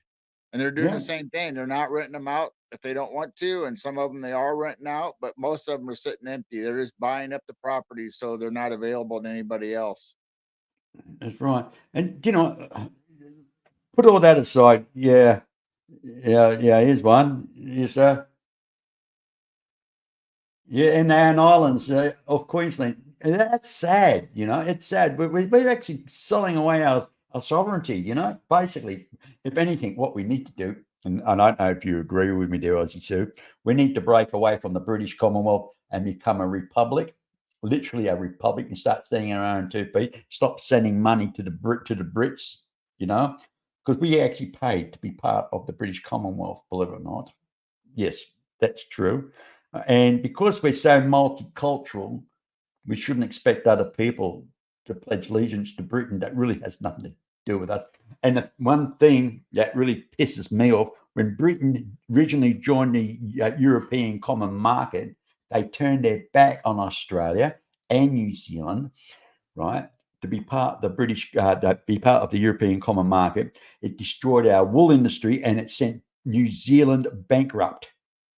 So New Zealand basically was all farming, sheep, venison, and that was their prime ministry. Now they're actually, because of that, they diverse into factories, Sunbeam factory, kettles and grillers made by Sunbeam, are all made in New Zealand now. So they're diverse in towards manufacturing, got away from the farming side of it. But now Britain's now pulled out of the European Common Market, and it's costing big, and they expect us all to just to jump ball and play games, So yes, it's all wonderful. But what mother, if they call themselves Mother England, what mother deserts their children? A mother not worth having frigging children. That's what I say. And that's why I think, because we're so multicultural here, we've got people from South Africa, Thailand, Great Britain, America. We got from all parts of the planet, here. We are very Right. multicultural, and we should be republic now. We should be republic. But wait, we've still got alliances, nothing changes there. Right. Yeah. Yeah. Yes, right. It's not like Australia needs the British No. military or government to fight your battles for you anymore. Your own sovereignty. Hello, what happened there, mate? Hello? I don't Yeah, know. I'm here. You're the big guy now. I'm sorry. I was just sitting back here, and it just went click, and it just went boom. You disappeared for a second, and you came back. Well, I kind of like it the other way. I think you should be the big screen. No, okay. We don't see your bloodshot eyes. Okay. No way. There you go. Look at that. That's perfect. Yeah. You like my setting tonight, eh? I know. I noticed all the guitars on the wall. That's awesome. Yeah, but they're not real. That's on a green screen. Well, you got enough guitars to hang on your own wall. Yeah, but actually, my back room, which is the music room, the actual music room, my son-in-law's turned it into. It looks like a chapel now. He's got this cross which is about a meter high and half a meter wide, with Jesus written on it, and it's straight up. As soon as you walk through the door, it's straight up in front of you. Bang! It's like walking into a chapel. Well, we'll have to have a revival service some night then. He would love that. He'll love that. Yeah. Well, I'm a spiritual man. I believe in God. That's all as far as I go. Actually, if I'm going to look at religion, I'd go more towards the Jewish faith, the Hebrew faith, more so than anything. And what a lot of Christians don't realize, if they go by the 10 Commandments, the first commandment says, "First, I am the Lord thy God, that shall not have gods before me." So in 19, God, I'm waffling on here. And this is fact. There's a guy named Trallium. He, in 150 to 160 years after the death of Christ, done a study, and he came and he declared Jesus was three God in one. He created the Trinity. 90% of Christians in that day did not accept that. They looked at Jesus as a prophet and a teacher. He was a rabbi, right? Now, I'm only telling you the truth. You can Google this yourself, but people don't want to understand. But it's when Constantine, Roman Empire was going bankrupt, he needed to pull out all the soldiers out of Europe, but he didn't want to kind of just walk away from it. And he knew that a lot of the Christians now were spread right through Europe. So what he done, he created the Catholic Church, and in pulling out the armies, he put in bishops and cardinals. Right, they became advisors to the kings and the emperors and all that stuff right through Europe. But yet he, as a foundation of the Roman Catholic Church, they use Tertullian's doctrine that Jesus was three gods in one, which is the Trinity. So that's actually a Roman Catholic Church's, but that didn't come about until after 150 to 160 years after the death of Jesus. All of a sudden, he's a god. You got to realize those days, emperors used to try to declare themselves as gods as well. You know what I mean? But then again, I'm not knocking what other people believe. All I'm is stating the history of things. I mean, it's something you can look up yourself. But yet most Christians ignored the first commandment by declaring Jesus as a god. I'm not saying Jesus did not exist, and I believe Jesus was a good man, and I believe his teaching was straight on. When he talked about God, he talked about his Father, our Father, and that was our prayer, the Lord's prayer, our Father who art in heaven, right? So it's, and it got even more kind of indoctrined as it went through the 14th and 15th century with the Inquisition in Spain, France, and England. And if you go, and because of the taxes and everything, and they're building cathedrals, they had the holy wars going on, and it was just like one big headache for everybody. And the poor was actually being screwed rotten. If you don't comply to the law of the land, which is advised by the bishops and cardinals, you go against Rome, you go against God. You go against the church, you go against God. And if you go against God, you're going to be burned to the stake. And then when they burn people to the stake, right, then they'll tell the president, saying, you don't follow the church and do as you're told, this is where you're going to go when you die. You're going to burn eternity in hell. So thank you very much to the Inquisition for putting the fear of God of hell into everybody. And believe it or not, up to about 120 years ago, Christianity was taught through fire and brimstone in their teachings, right? Christianity. Right. Today, now they talk about this. They don't convert people with the fire and brimstone anymore. They practice Christianity with the love of Christ, not fire and brimstone. See, that's how things have changed. And it's like, but yet again, people forget about the foundation of the Ten Commandments. I mean, as a Christian, they're supposed to follow the Ten Commandments. Am I correct or aren't I correct? Yeah, you're supposed to. I mean, Exactly. like what we've been taught. I mean, nobody's perfect, so you're obviously No. not going to be able to follow every single rule or do it because Oh, totally true. I agree. we're But it's all the first broken. commandment I find. I find the first commandment is the most important one. But that's okay. But people have the right to believe what they want to believe. You know, I just give out my opinion. That's all it is. It's my opinion. No one has to agree with it. And I'm sorry if I offended anybody on the religion. I shouldn't really bring up religion or politics, really. Yeah, how dare you? Oh, naughty me. I'll go and put myself in the sin bin. But no, honestly, mate, it's I've been wanting to do regular shows. You know, I mean, I've only been doing about one a fortnight over the last few months. You know, and I'm finding the 2.5. I mean, I'm going on now. Look, how long have I been on now? Nearly 2 hours. Yeah, what I, happened to your half-hour rule? I know, I know, I know. You can't Yeah. help yourself. I know it. Yeah, I know. Hey, Suze, hey, Aussie Sue, you're right, mate. Hey, they sold all our manufacturing to overseas. Yeah, exactly. Remember, hey, Susie, these Bonds t-shirts. You know, you heard of Bond t-shirts there, Gerald? Yeah, Right? They right. were made. They're made in Brisbane and in Brisbane and also in I think Victoria as well. And they said, oh yeah, instead of paying was it $27, $28 an hour for the workers in the factories, right? We can actually get them. We can actually have workers in China and make them for was it $3 an hour or $1.50 an hour sort of thing, and it will make the product cheaper and everything else. So they sent the factory over to China. Well, guess what? Everything, all Bonds gear went up 20%. Yeah, right. And put all the people out of work, and it sucks. It really sucks. And the same thing happened in America.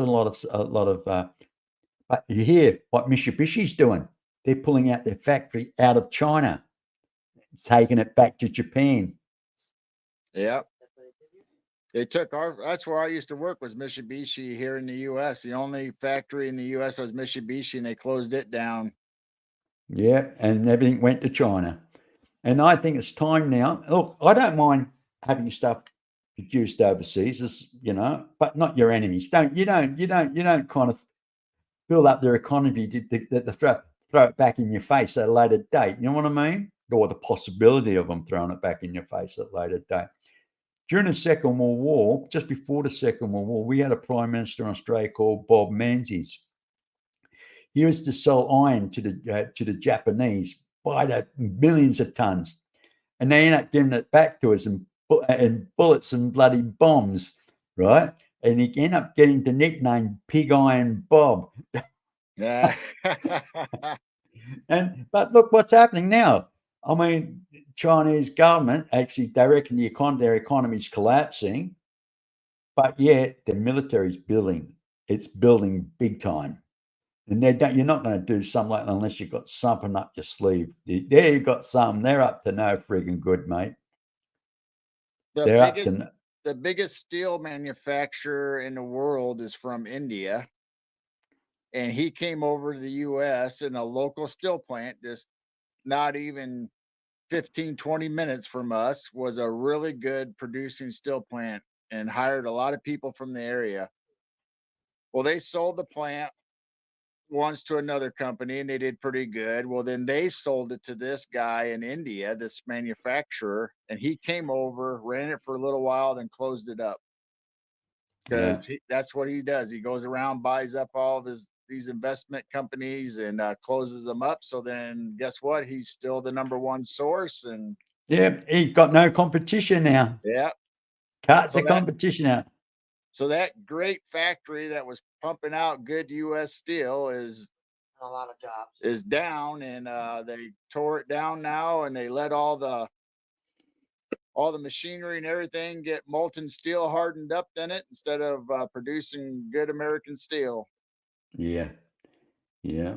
Yeah, I agree with you, Aussie Sue. I totally agree with you. I mean, we used to have an iron ore company up in it's called AIS, Australian Iron and Steel, up in a place called Kwinana. The company's still there, but they ship out now mineral sands and silica sand, mineral sands, and they bring in things like clinker for concrete, for cement and stuff. Yeah. But before that, they had their own smelter, and they used to do what they call iron ingots. They used to actually put it into, smelt the iron, bring it into large ingots, and then they ship it off over wherever, China, Japan, or whatever. I know Japan bought a lot. They were the main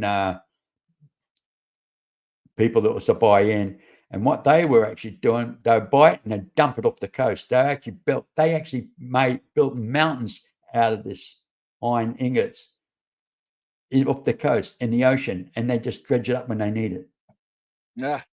Yeah. Then once they had a massive big reserve, they stopped buying it.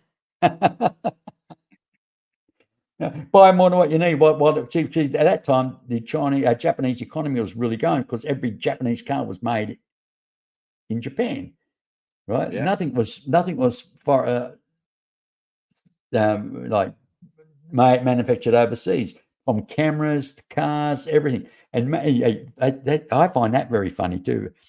It's how the Chinese used to run, not Chinese, Japanese used to run around with the little cameras taking photographs of everything.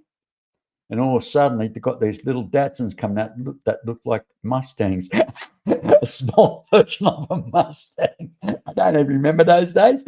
Yeah. They're doing copies, but we do it smaller, more compact, not a big V8, but small V4 or so. Well, it's the same thing with any product. I mean, just like all those guitars you have behind you. I mean, they have reproductions of every single US made vintage guitar and they're pumping them out, and Yeah. I don't know. I'm going to tell you a story about the guitars that they're pumping out today.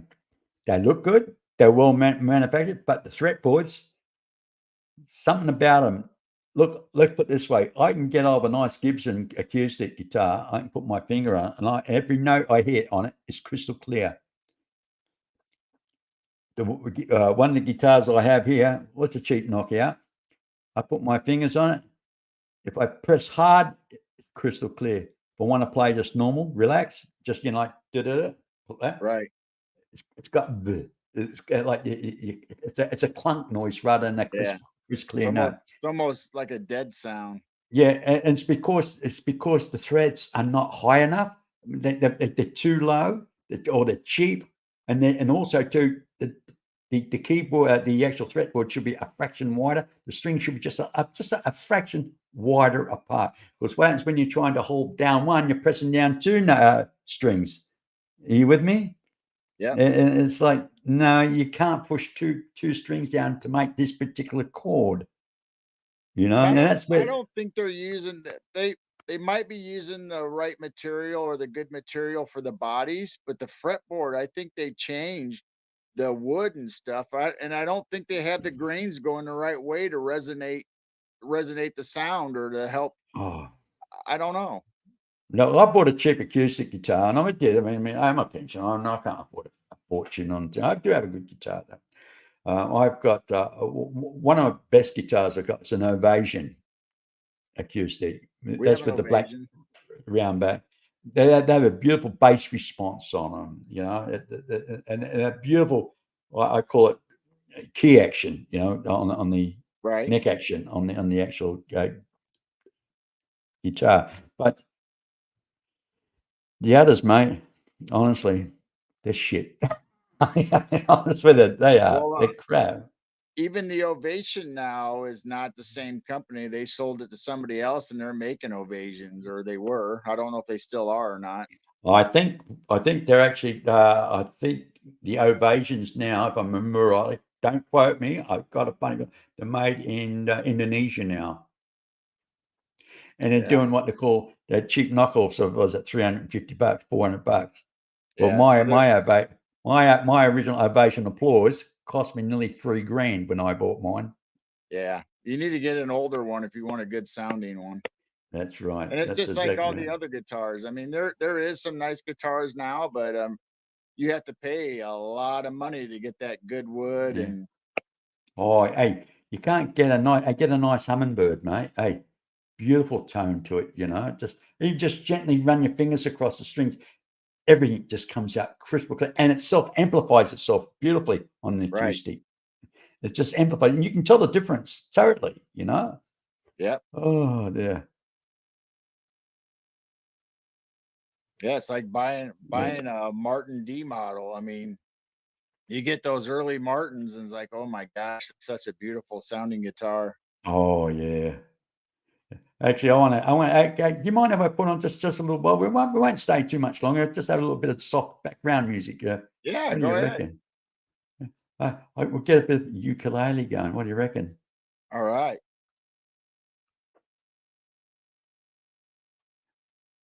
What's happening here? Come on. Nothing. Nothing is happening. There we go. Here we are. Here we go.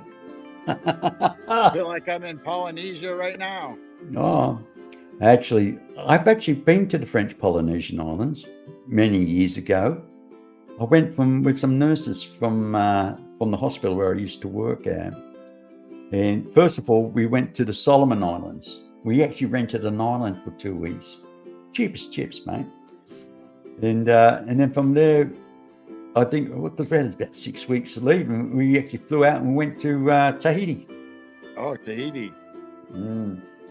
Yeah. Bora, mate. Hey, Blue Lagoons, the whole lot. Hey, gorgeous. Hey, it puts Honolulu to shame, mate. Oh my. Yes. The food's quite good too if you like French cuisine, but I find French cuisine's not good for the. The only good thing about French cuisine is the wine that goes with it. Some good wine and some good bread. Yeah, but I tell you, this is true. You know, even before the French foods, with their high fats and jams and that the food is, they have a less cardiac problem in their country because they drink wine with their fatty foods and greasy foods, and the wine neutralizes it all. Oh. I never knew that, and then all suddenly they actually done a study, and I read the report of it, and it said that's why the less what they call heart disease in places like the one best place of all was France, right? Or France, what do you want to call a place, right? They had the lowest. The second one was Italy. I watched a documentary on that one about Italy, where most of their route every day is going uphill, up and down the traverses, and it's giving them a cardio workout. That's why they're living so long. There's one village in there, they have most of their residents live over 100 years old. Yeah, it's amazing, yeah. But have you seen those videos of New York, the old videos where I think it's about 1920 or 1918, right? And it shows you all these people in the city, not one fat person amongst them. Right. And then there was a study actually done guy, who's that doctor? He created what they call the keto diet, right? Oh, right. Yeah, Keto. yeah. He actually done a study. He went to Africa. He looked at the Zulu race, right? Native Zulu. And there was not one fat Zulu person in this particular village he went to. He took blood tests, samples, and everything. And then he went back to America, and they were 8 times more the body weight, right? And he came to the conclusion it's because they didn't have pastry shops on the corner. Or Pizza Hut. I mean, it started when we started doing processed meats and adding all the chemicals to everything in America. I mean, we just went way crazy on processed foods, processed everything, adding sugars and chemicals to our drinks. And I mean, I've seen videos just like you're talking about for the US where everybody was nice and skinny and on the beaches and exercising. Now we're sitting around on our phones watching TV and eating processed food. having my ho-ho and ding-dings at night, it's like... And the only thing that's getting exercise is your butt sitting on the lounge. Getting really comfortable. Oh, dear. That's... I don't know about you, but as I've got older, I find that my diet's changed dramatically. Look, I eat like a sparrow, mate. I really do. And my wife complains. She really does. My wife virtually spoon feeds me. Come on, eat, and she's shoving food in her mouth, But I mean, look here, mate. I got skin dripping. I've lost that much weight on my arms and everything, right? But you don't realize it. But I'm a 40-inch waistline. You can't tell by this here, but I am a 40-inch waistline. Mate, I went from retirement, I went from a 34-inch to a 40-inch waist. I put on 6 inches around the bloody waist, right? And my legs are skinny, my arms are skinny. I haven't got a bloated out face, right? But just got in the gut. And I'm only eating what you eat on one meal. You can say you get a full plate. That's my meal for the day, split up into 3 parts. Right, so I have 3 small meals a day. I drink, on average, about 2 cups of coffee a day. The first coffee in the morning, I have 3 sugars, which is not good for me. And then at the end of the day, I like tonight, I made one sugar in it. I very rarely eat bread. Sometimes, rather than cook too much, I'll just go and buy a lasagna. Right. Cheaper to buy. And we got one here where they actually use good process. They process the food well. It's not chemicals. It's all organic, right? Okay. And it costs $13, right? You put it in the oven for 35 minutes, and it comes out all nice and golden on top, and it's got all the, but it's pasta. I usually have a bit of that with a salad, And it's only just small, no bread, and that's what I have. And I'll get about 5 meals out of that. My wife gets upset. Says, "What you're going to eat all that?" And I said, "Yeah, over 5 meals, because I don't eat half the time what they eat, my wife and that, because they're using their Filipino cuisine. I mean, they cooked up this nice casserole the other day. I tasted it. Honestly, mate. Mouth went, it was so sour. I mean, our bodies change. I mean, I could still eat the same way I used to if I wanted to, but I'm going to gain weight. Where I was younger, I was expending energy, and my molecular structure was different younger than it is now that I'm older. I mean, you're going to gain weight no matter what, but you need to change and shock your body, whether it's getting rid of your sugars or whether it's getting rid of carbohydrates. You just need to do something different. And of course, exercise. And I'm horrible at doing exercises. I'd rather sit here and talk to you than go out there and do what I'm really supposed to be doing. Yeah. Well, I'll tell you something now, what I've actually just started doing about a week ago. Now because I eat very little. I do eat, but I eat very little. I'm not a big meat eater anymore, right? I'm not a vegetarian, so I try to go, I'm 73, I can't eat like I was a 20-year-old, so my meat intake's been dropping down. So, and then, of course, I think I'm absorbing too much carbohydrate because of the pasta, or I have a quiche or I have a lasagna or something like that.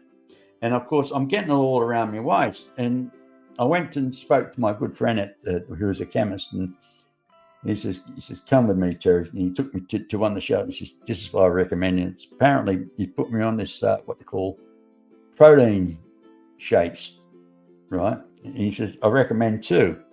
There's one which is beef, what they call beef extract protein shake. And you got the other one's fully organic vegetable folate type protein shake. So he says, so alternate between one and the other, and on top of that, take a decent multivitamin for somebody for over 50 years of age. Yeah. Right. So, but since I've actually done that, it's really effed up my sleeping pattern too, because like today, I fell asleep yesterday at about 6:30 in the morning. And into a solid sleep. My wife woke me up at just after 11 o'clock that morning. I didn't get many hours sleep, right? I had to take her out, go and do shopping and do things like that, and take her to the doctors and blah, blah, blah for a blood test, which she has to do once a week for her medication. Anyway, put all that aside. I came home, did this and did that. I had about an hour's nap this afternoon. Wasn't much. I got up. I've been jumping out of my skin ever since. I went to bed tonight and I lay down and I'm wide awake in the dark, looking around, brain going over 10 reps. It's like, it's this energy drink. It's waking me up at the wrong end of the day. Right. And our bodies are weird like that. I mean, we, not only as our minds and as a human culture are we habit forming, but our bodies are too. So if you introduce new things that you're supposed to have and you've been deprived of that for so long, your body actually rejects that and starts acting in weird ways. I mean, any kind of mineral deficiency you had and you try to implement supplements for that, your body does not like it at first until you finally get your body used to it again. Yeah, I mean, just like dry eyes. I mean, if you start putting Visine in your eyes all the time because you have dry eyes, well, guess what? Your body's actually going to stop producing that naturally because it wants you to just keep putting that Visine in your eyes. Yeah. Yeah, I packed in smoking about 4 years ago. I mean, I used to smoke. I smoked cigarettes. And when I packed in smoking, mate, I literally, the first 6 months, I just piled on the weight, So I cut down a lot of sugars and everything. I just worked harder and I kept it under control and it came down eventually. But ever since I had my what I call my semi-heart attack, and then I got 2 stents put in my heart, it's like it's like I got very nostalgic about a lot of things. It's like, oh, take it easy, Terry. You'll be all right. But right. And I cut down a lot of fatty foods and stuff like that. But yeah, my body was going through what they call a bit of a shock of not getting all the minerals and things I should get. But I was started to get a lot of muscle wastage, and that's the thing, and that's the part. I mean, I've always been an active fella, doing this and doing that. But what is it like when you get down on the floor? Oh, something fell on the floor and it went under the bed, and you get down to go and find out what it was. Then you're on the side of it, trying to get yourself up. Help me out. Oh, God, yeah. I've never been like that before. Never. Okay, God, me if I was out camping and I had to go and squat to do a crap. I mean, I'd fall over. Hey, that's life, mate. That's life. You know what I mean? That's life.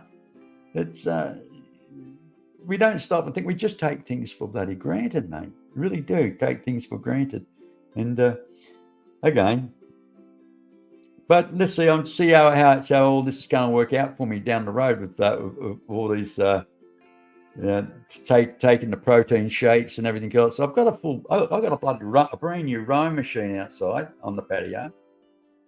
I've got a mountain bike sitting there in the garage, right? I've got another what they call exercise bike there, and I've got a workbench with weights there, right? So they're all going to. Well, I was hoping to get rid of my gut by the middle of summer, so I've got about 7 weeks to get myself into shape. So yeah, you better step that program up a little bit. Oh, mate, better believe it. Oh, my wife will get on my case. I mean, she's gone, man. I'm a lucky guy, mate. She's so patient, you know. She puts up with a lot of me, mate. She really does. I mean, I've got to give her credit, you know. I've got trouble is me at my age. I've got too many toys, you know. I mean, I've got me, not just me computer systems and everything else in the studio and everything. You know, I've got drones, you know, which I want to get out and start using this summertime. You know, There you go.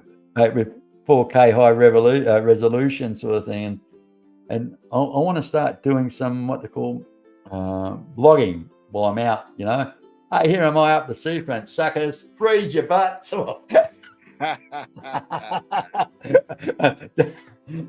I said to Jim one day, I'm going to have I think within a couple of weeks, I'll have a wine show on, you know, where, hey, whoever comes on's got to wear an Hawaiian shirt or something, you know what I mean? And I'll have this kind of Hawaiian background on, you know, and the music and everything. Just for you guys that are freezing in the northern hemisphere, you know, just to make you feel warmer. Yeah. They say fake it till you make it, but then again, I won't be faking it. You know what, we've been getting 40 degrees temperatures here, mate, for this time. It's unheard of. It's so much for bullshit global warming. No, it's a yin yang, whatever they freaking call it. But El Nino. El Nino, yeah, that's all it is. But the thing is, normally the 40 degrees temperature doesn't usually come in till about middle of February.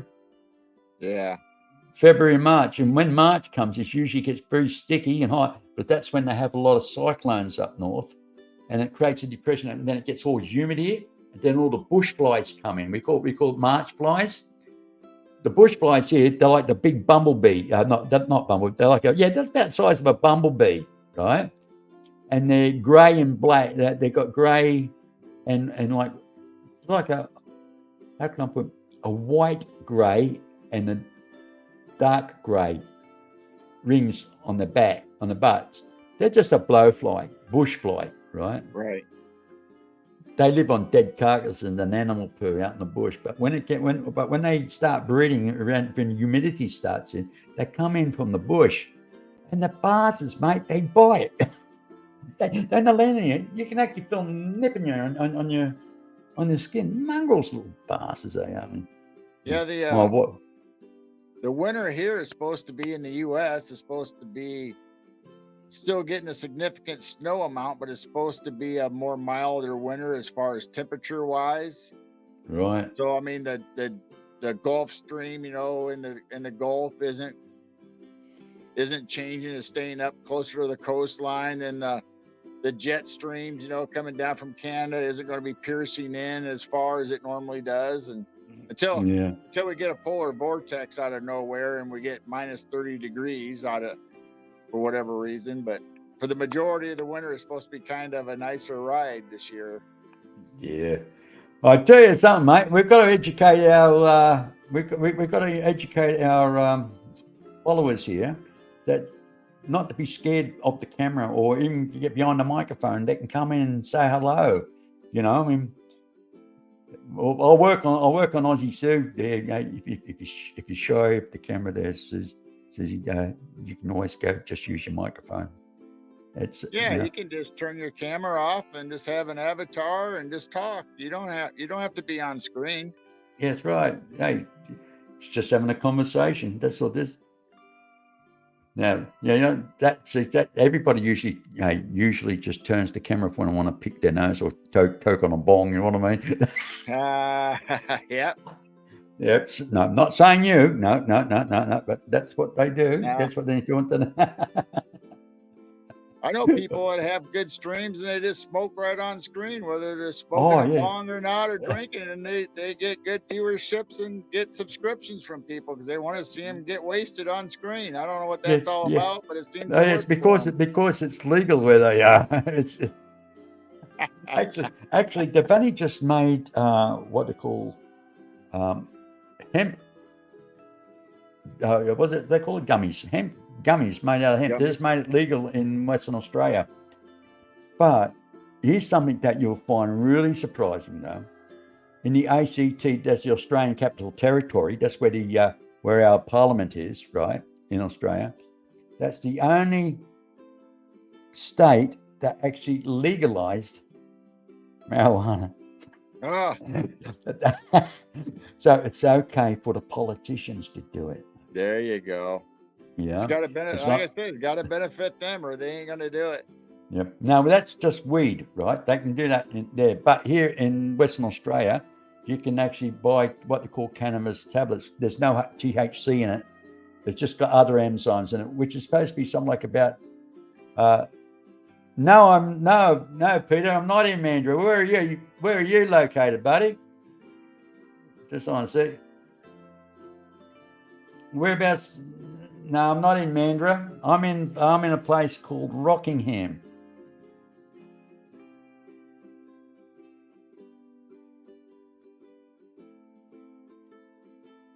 Do you know Rockingham at all, Pete?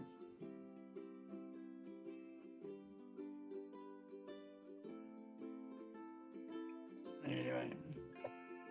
So you won't believe here in the U.S., everybody's going medical, then they go recreational eventually after that. Well, California is going a step further, and they're starting to legalize psychedelics. Oh, and that's no.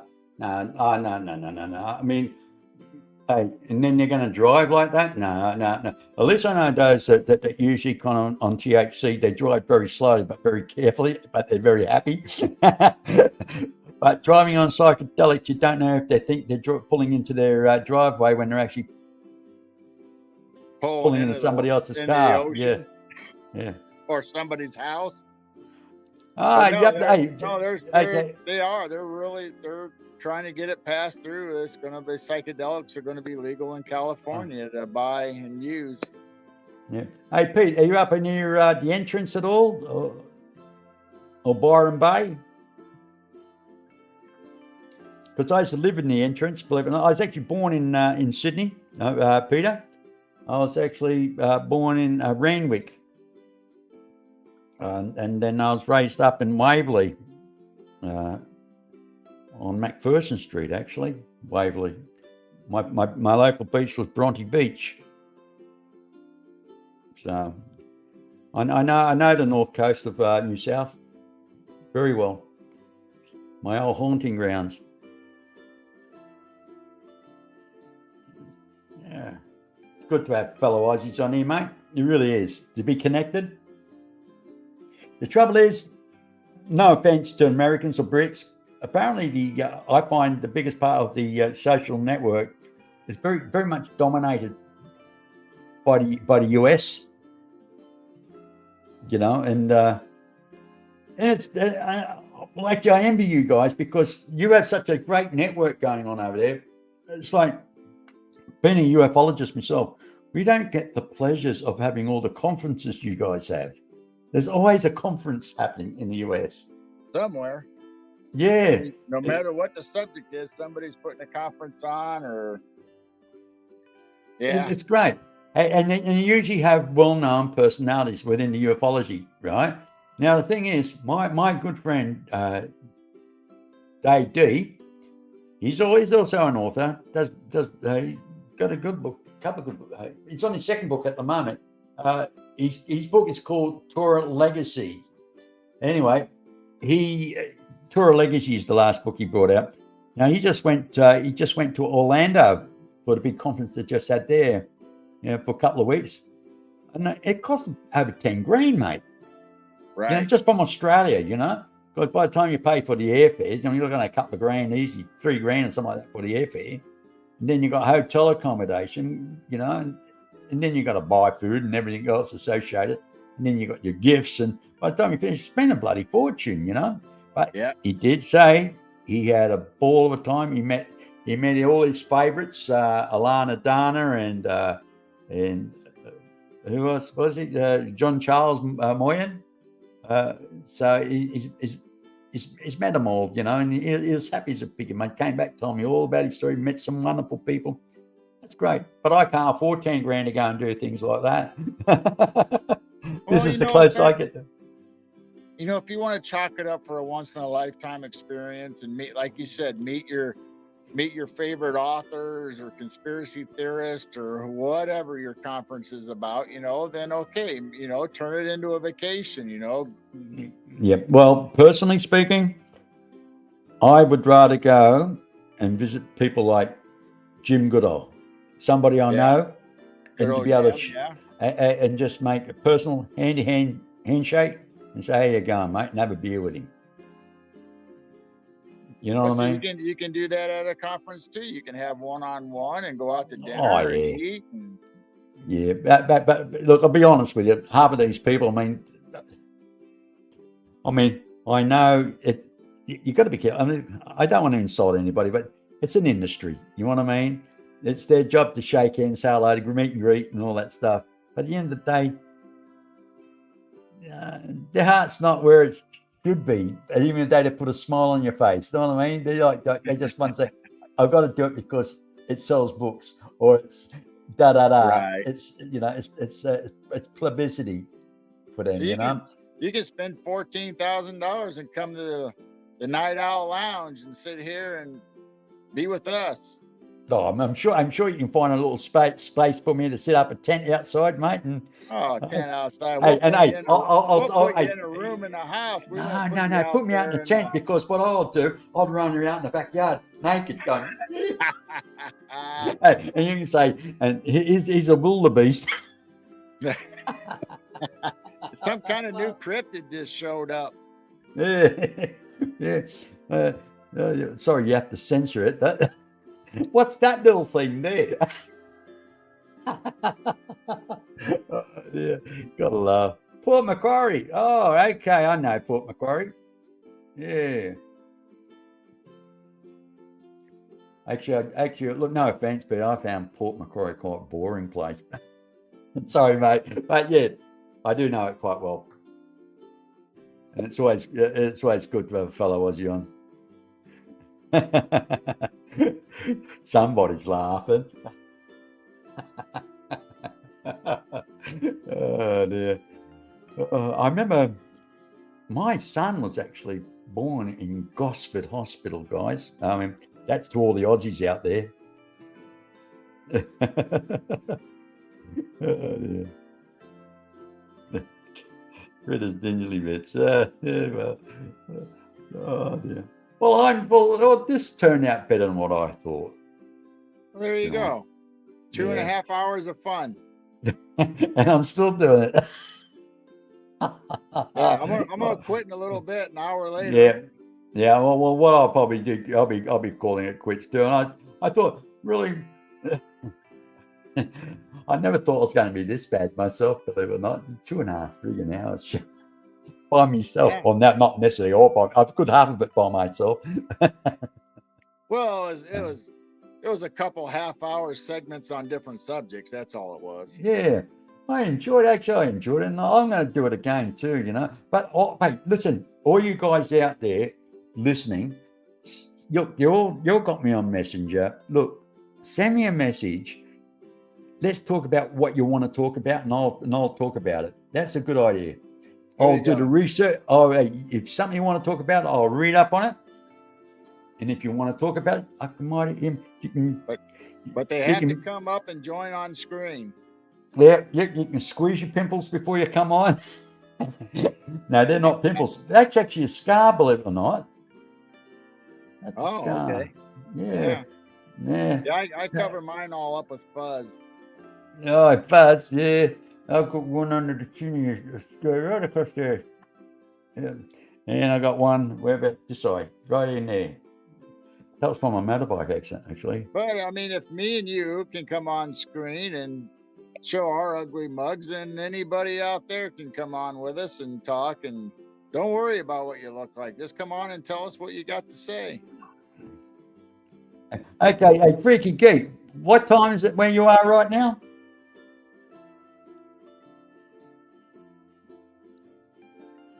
Yeah, is he going to tell me, or isn't he? Is he still? She's in. I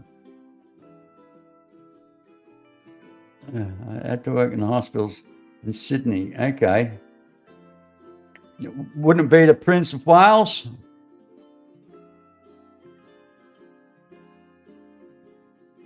No, Gosford Hospital. Okay. Oh, all these people. Oh. Okay. Okay. So I'm just trying to work out time.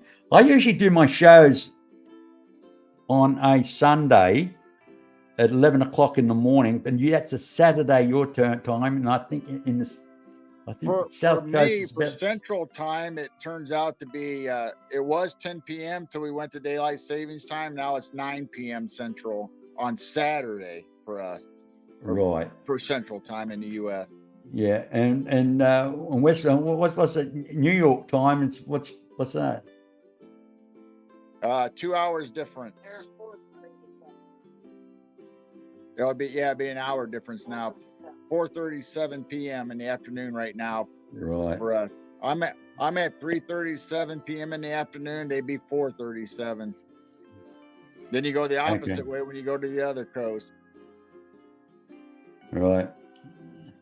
Yeah, I know. Sydney. I was actually born in actual Sydney Hospital, believe it or not. There, Peter. Yep. Well, listen. Hey, I think I'm going to start calling it quits and let everybody go and do their thing. And Gerald, thank you very much for joining, and thank you, Jane, for letting him come on there. Much appreciated. It would have been nice for you to have your face on there too, but hey, maybe next time. She said she'll get on when your wife gets on. Oh, God, mate. Yeah, and pigs will fly. Hey, so tell your wife that Jane wants to come on and talk with your wife on the show. So tell her that. Okay, but you know what? Mary gets very shy, right? She has been on my show. She'll just show her face around the corner and go, hi. Yeah, I've seen her. Yeah, just go hi. Yeah, she's a love, mate. She's the love of my life. I tell you, I'm scared of her. I got to say that. Anyway, listen. I'm going to say goodbye to everybody. Thank you all, and thank you, Aussie Sue. Much appreciated. Thanks for being with us so early in the morning, which I much appreciate, love. And I hope you have a wonderful day. And don't get up any miss. And thanks for joining us, Peter and Freaky Geek. Much appreciate all you guys. And well, I can't see who's on. It's only got 4 people, so everybody must be either off to work or doing something this morning. So over in the States, I would imagine so.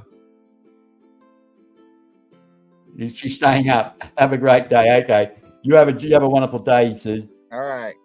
You too, Freaky Geek. Bye-bye now. Okay, thanks everybody for joining us. Hey, be nice, be kind. Thanks, Gerald. All be right, nice. See you later. Be nice, be kind, and to aspire to aspire to inspire one another. That's what I'm saying. Don't get into trouble. And if you do, don't get bloody caught. Okay? Love and peace, everyone. Peace. Have fun, everybody. Till next time. I'll be getting more shows coming my way. Okay? There will be more shows coming my way, and also, or coming your way, I should say. Get that right, because it's coming to that time of the morning where, you know, people like me should be sleeping. You know, but then again, I'm going to stay up this morning and might make my wife some breakfast. That's what I do. The time here now is 5:40 a.m. and yes, my eyes are still open, and I'm going to sign out and say thank you very much for joining us. Bye-bye now.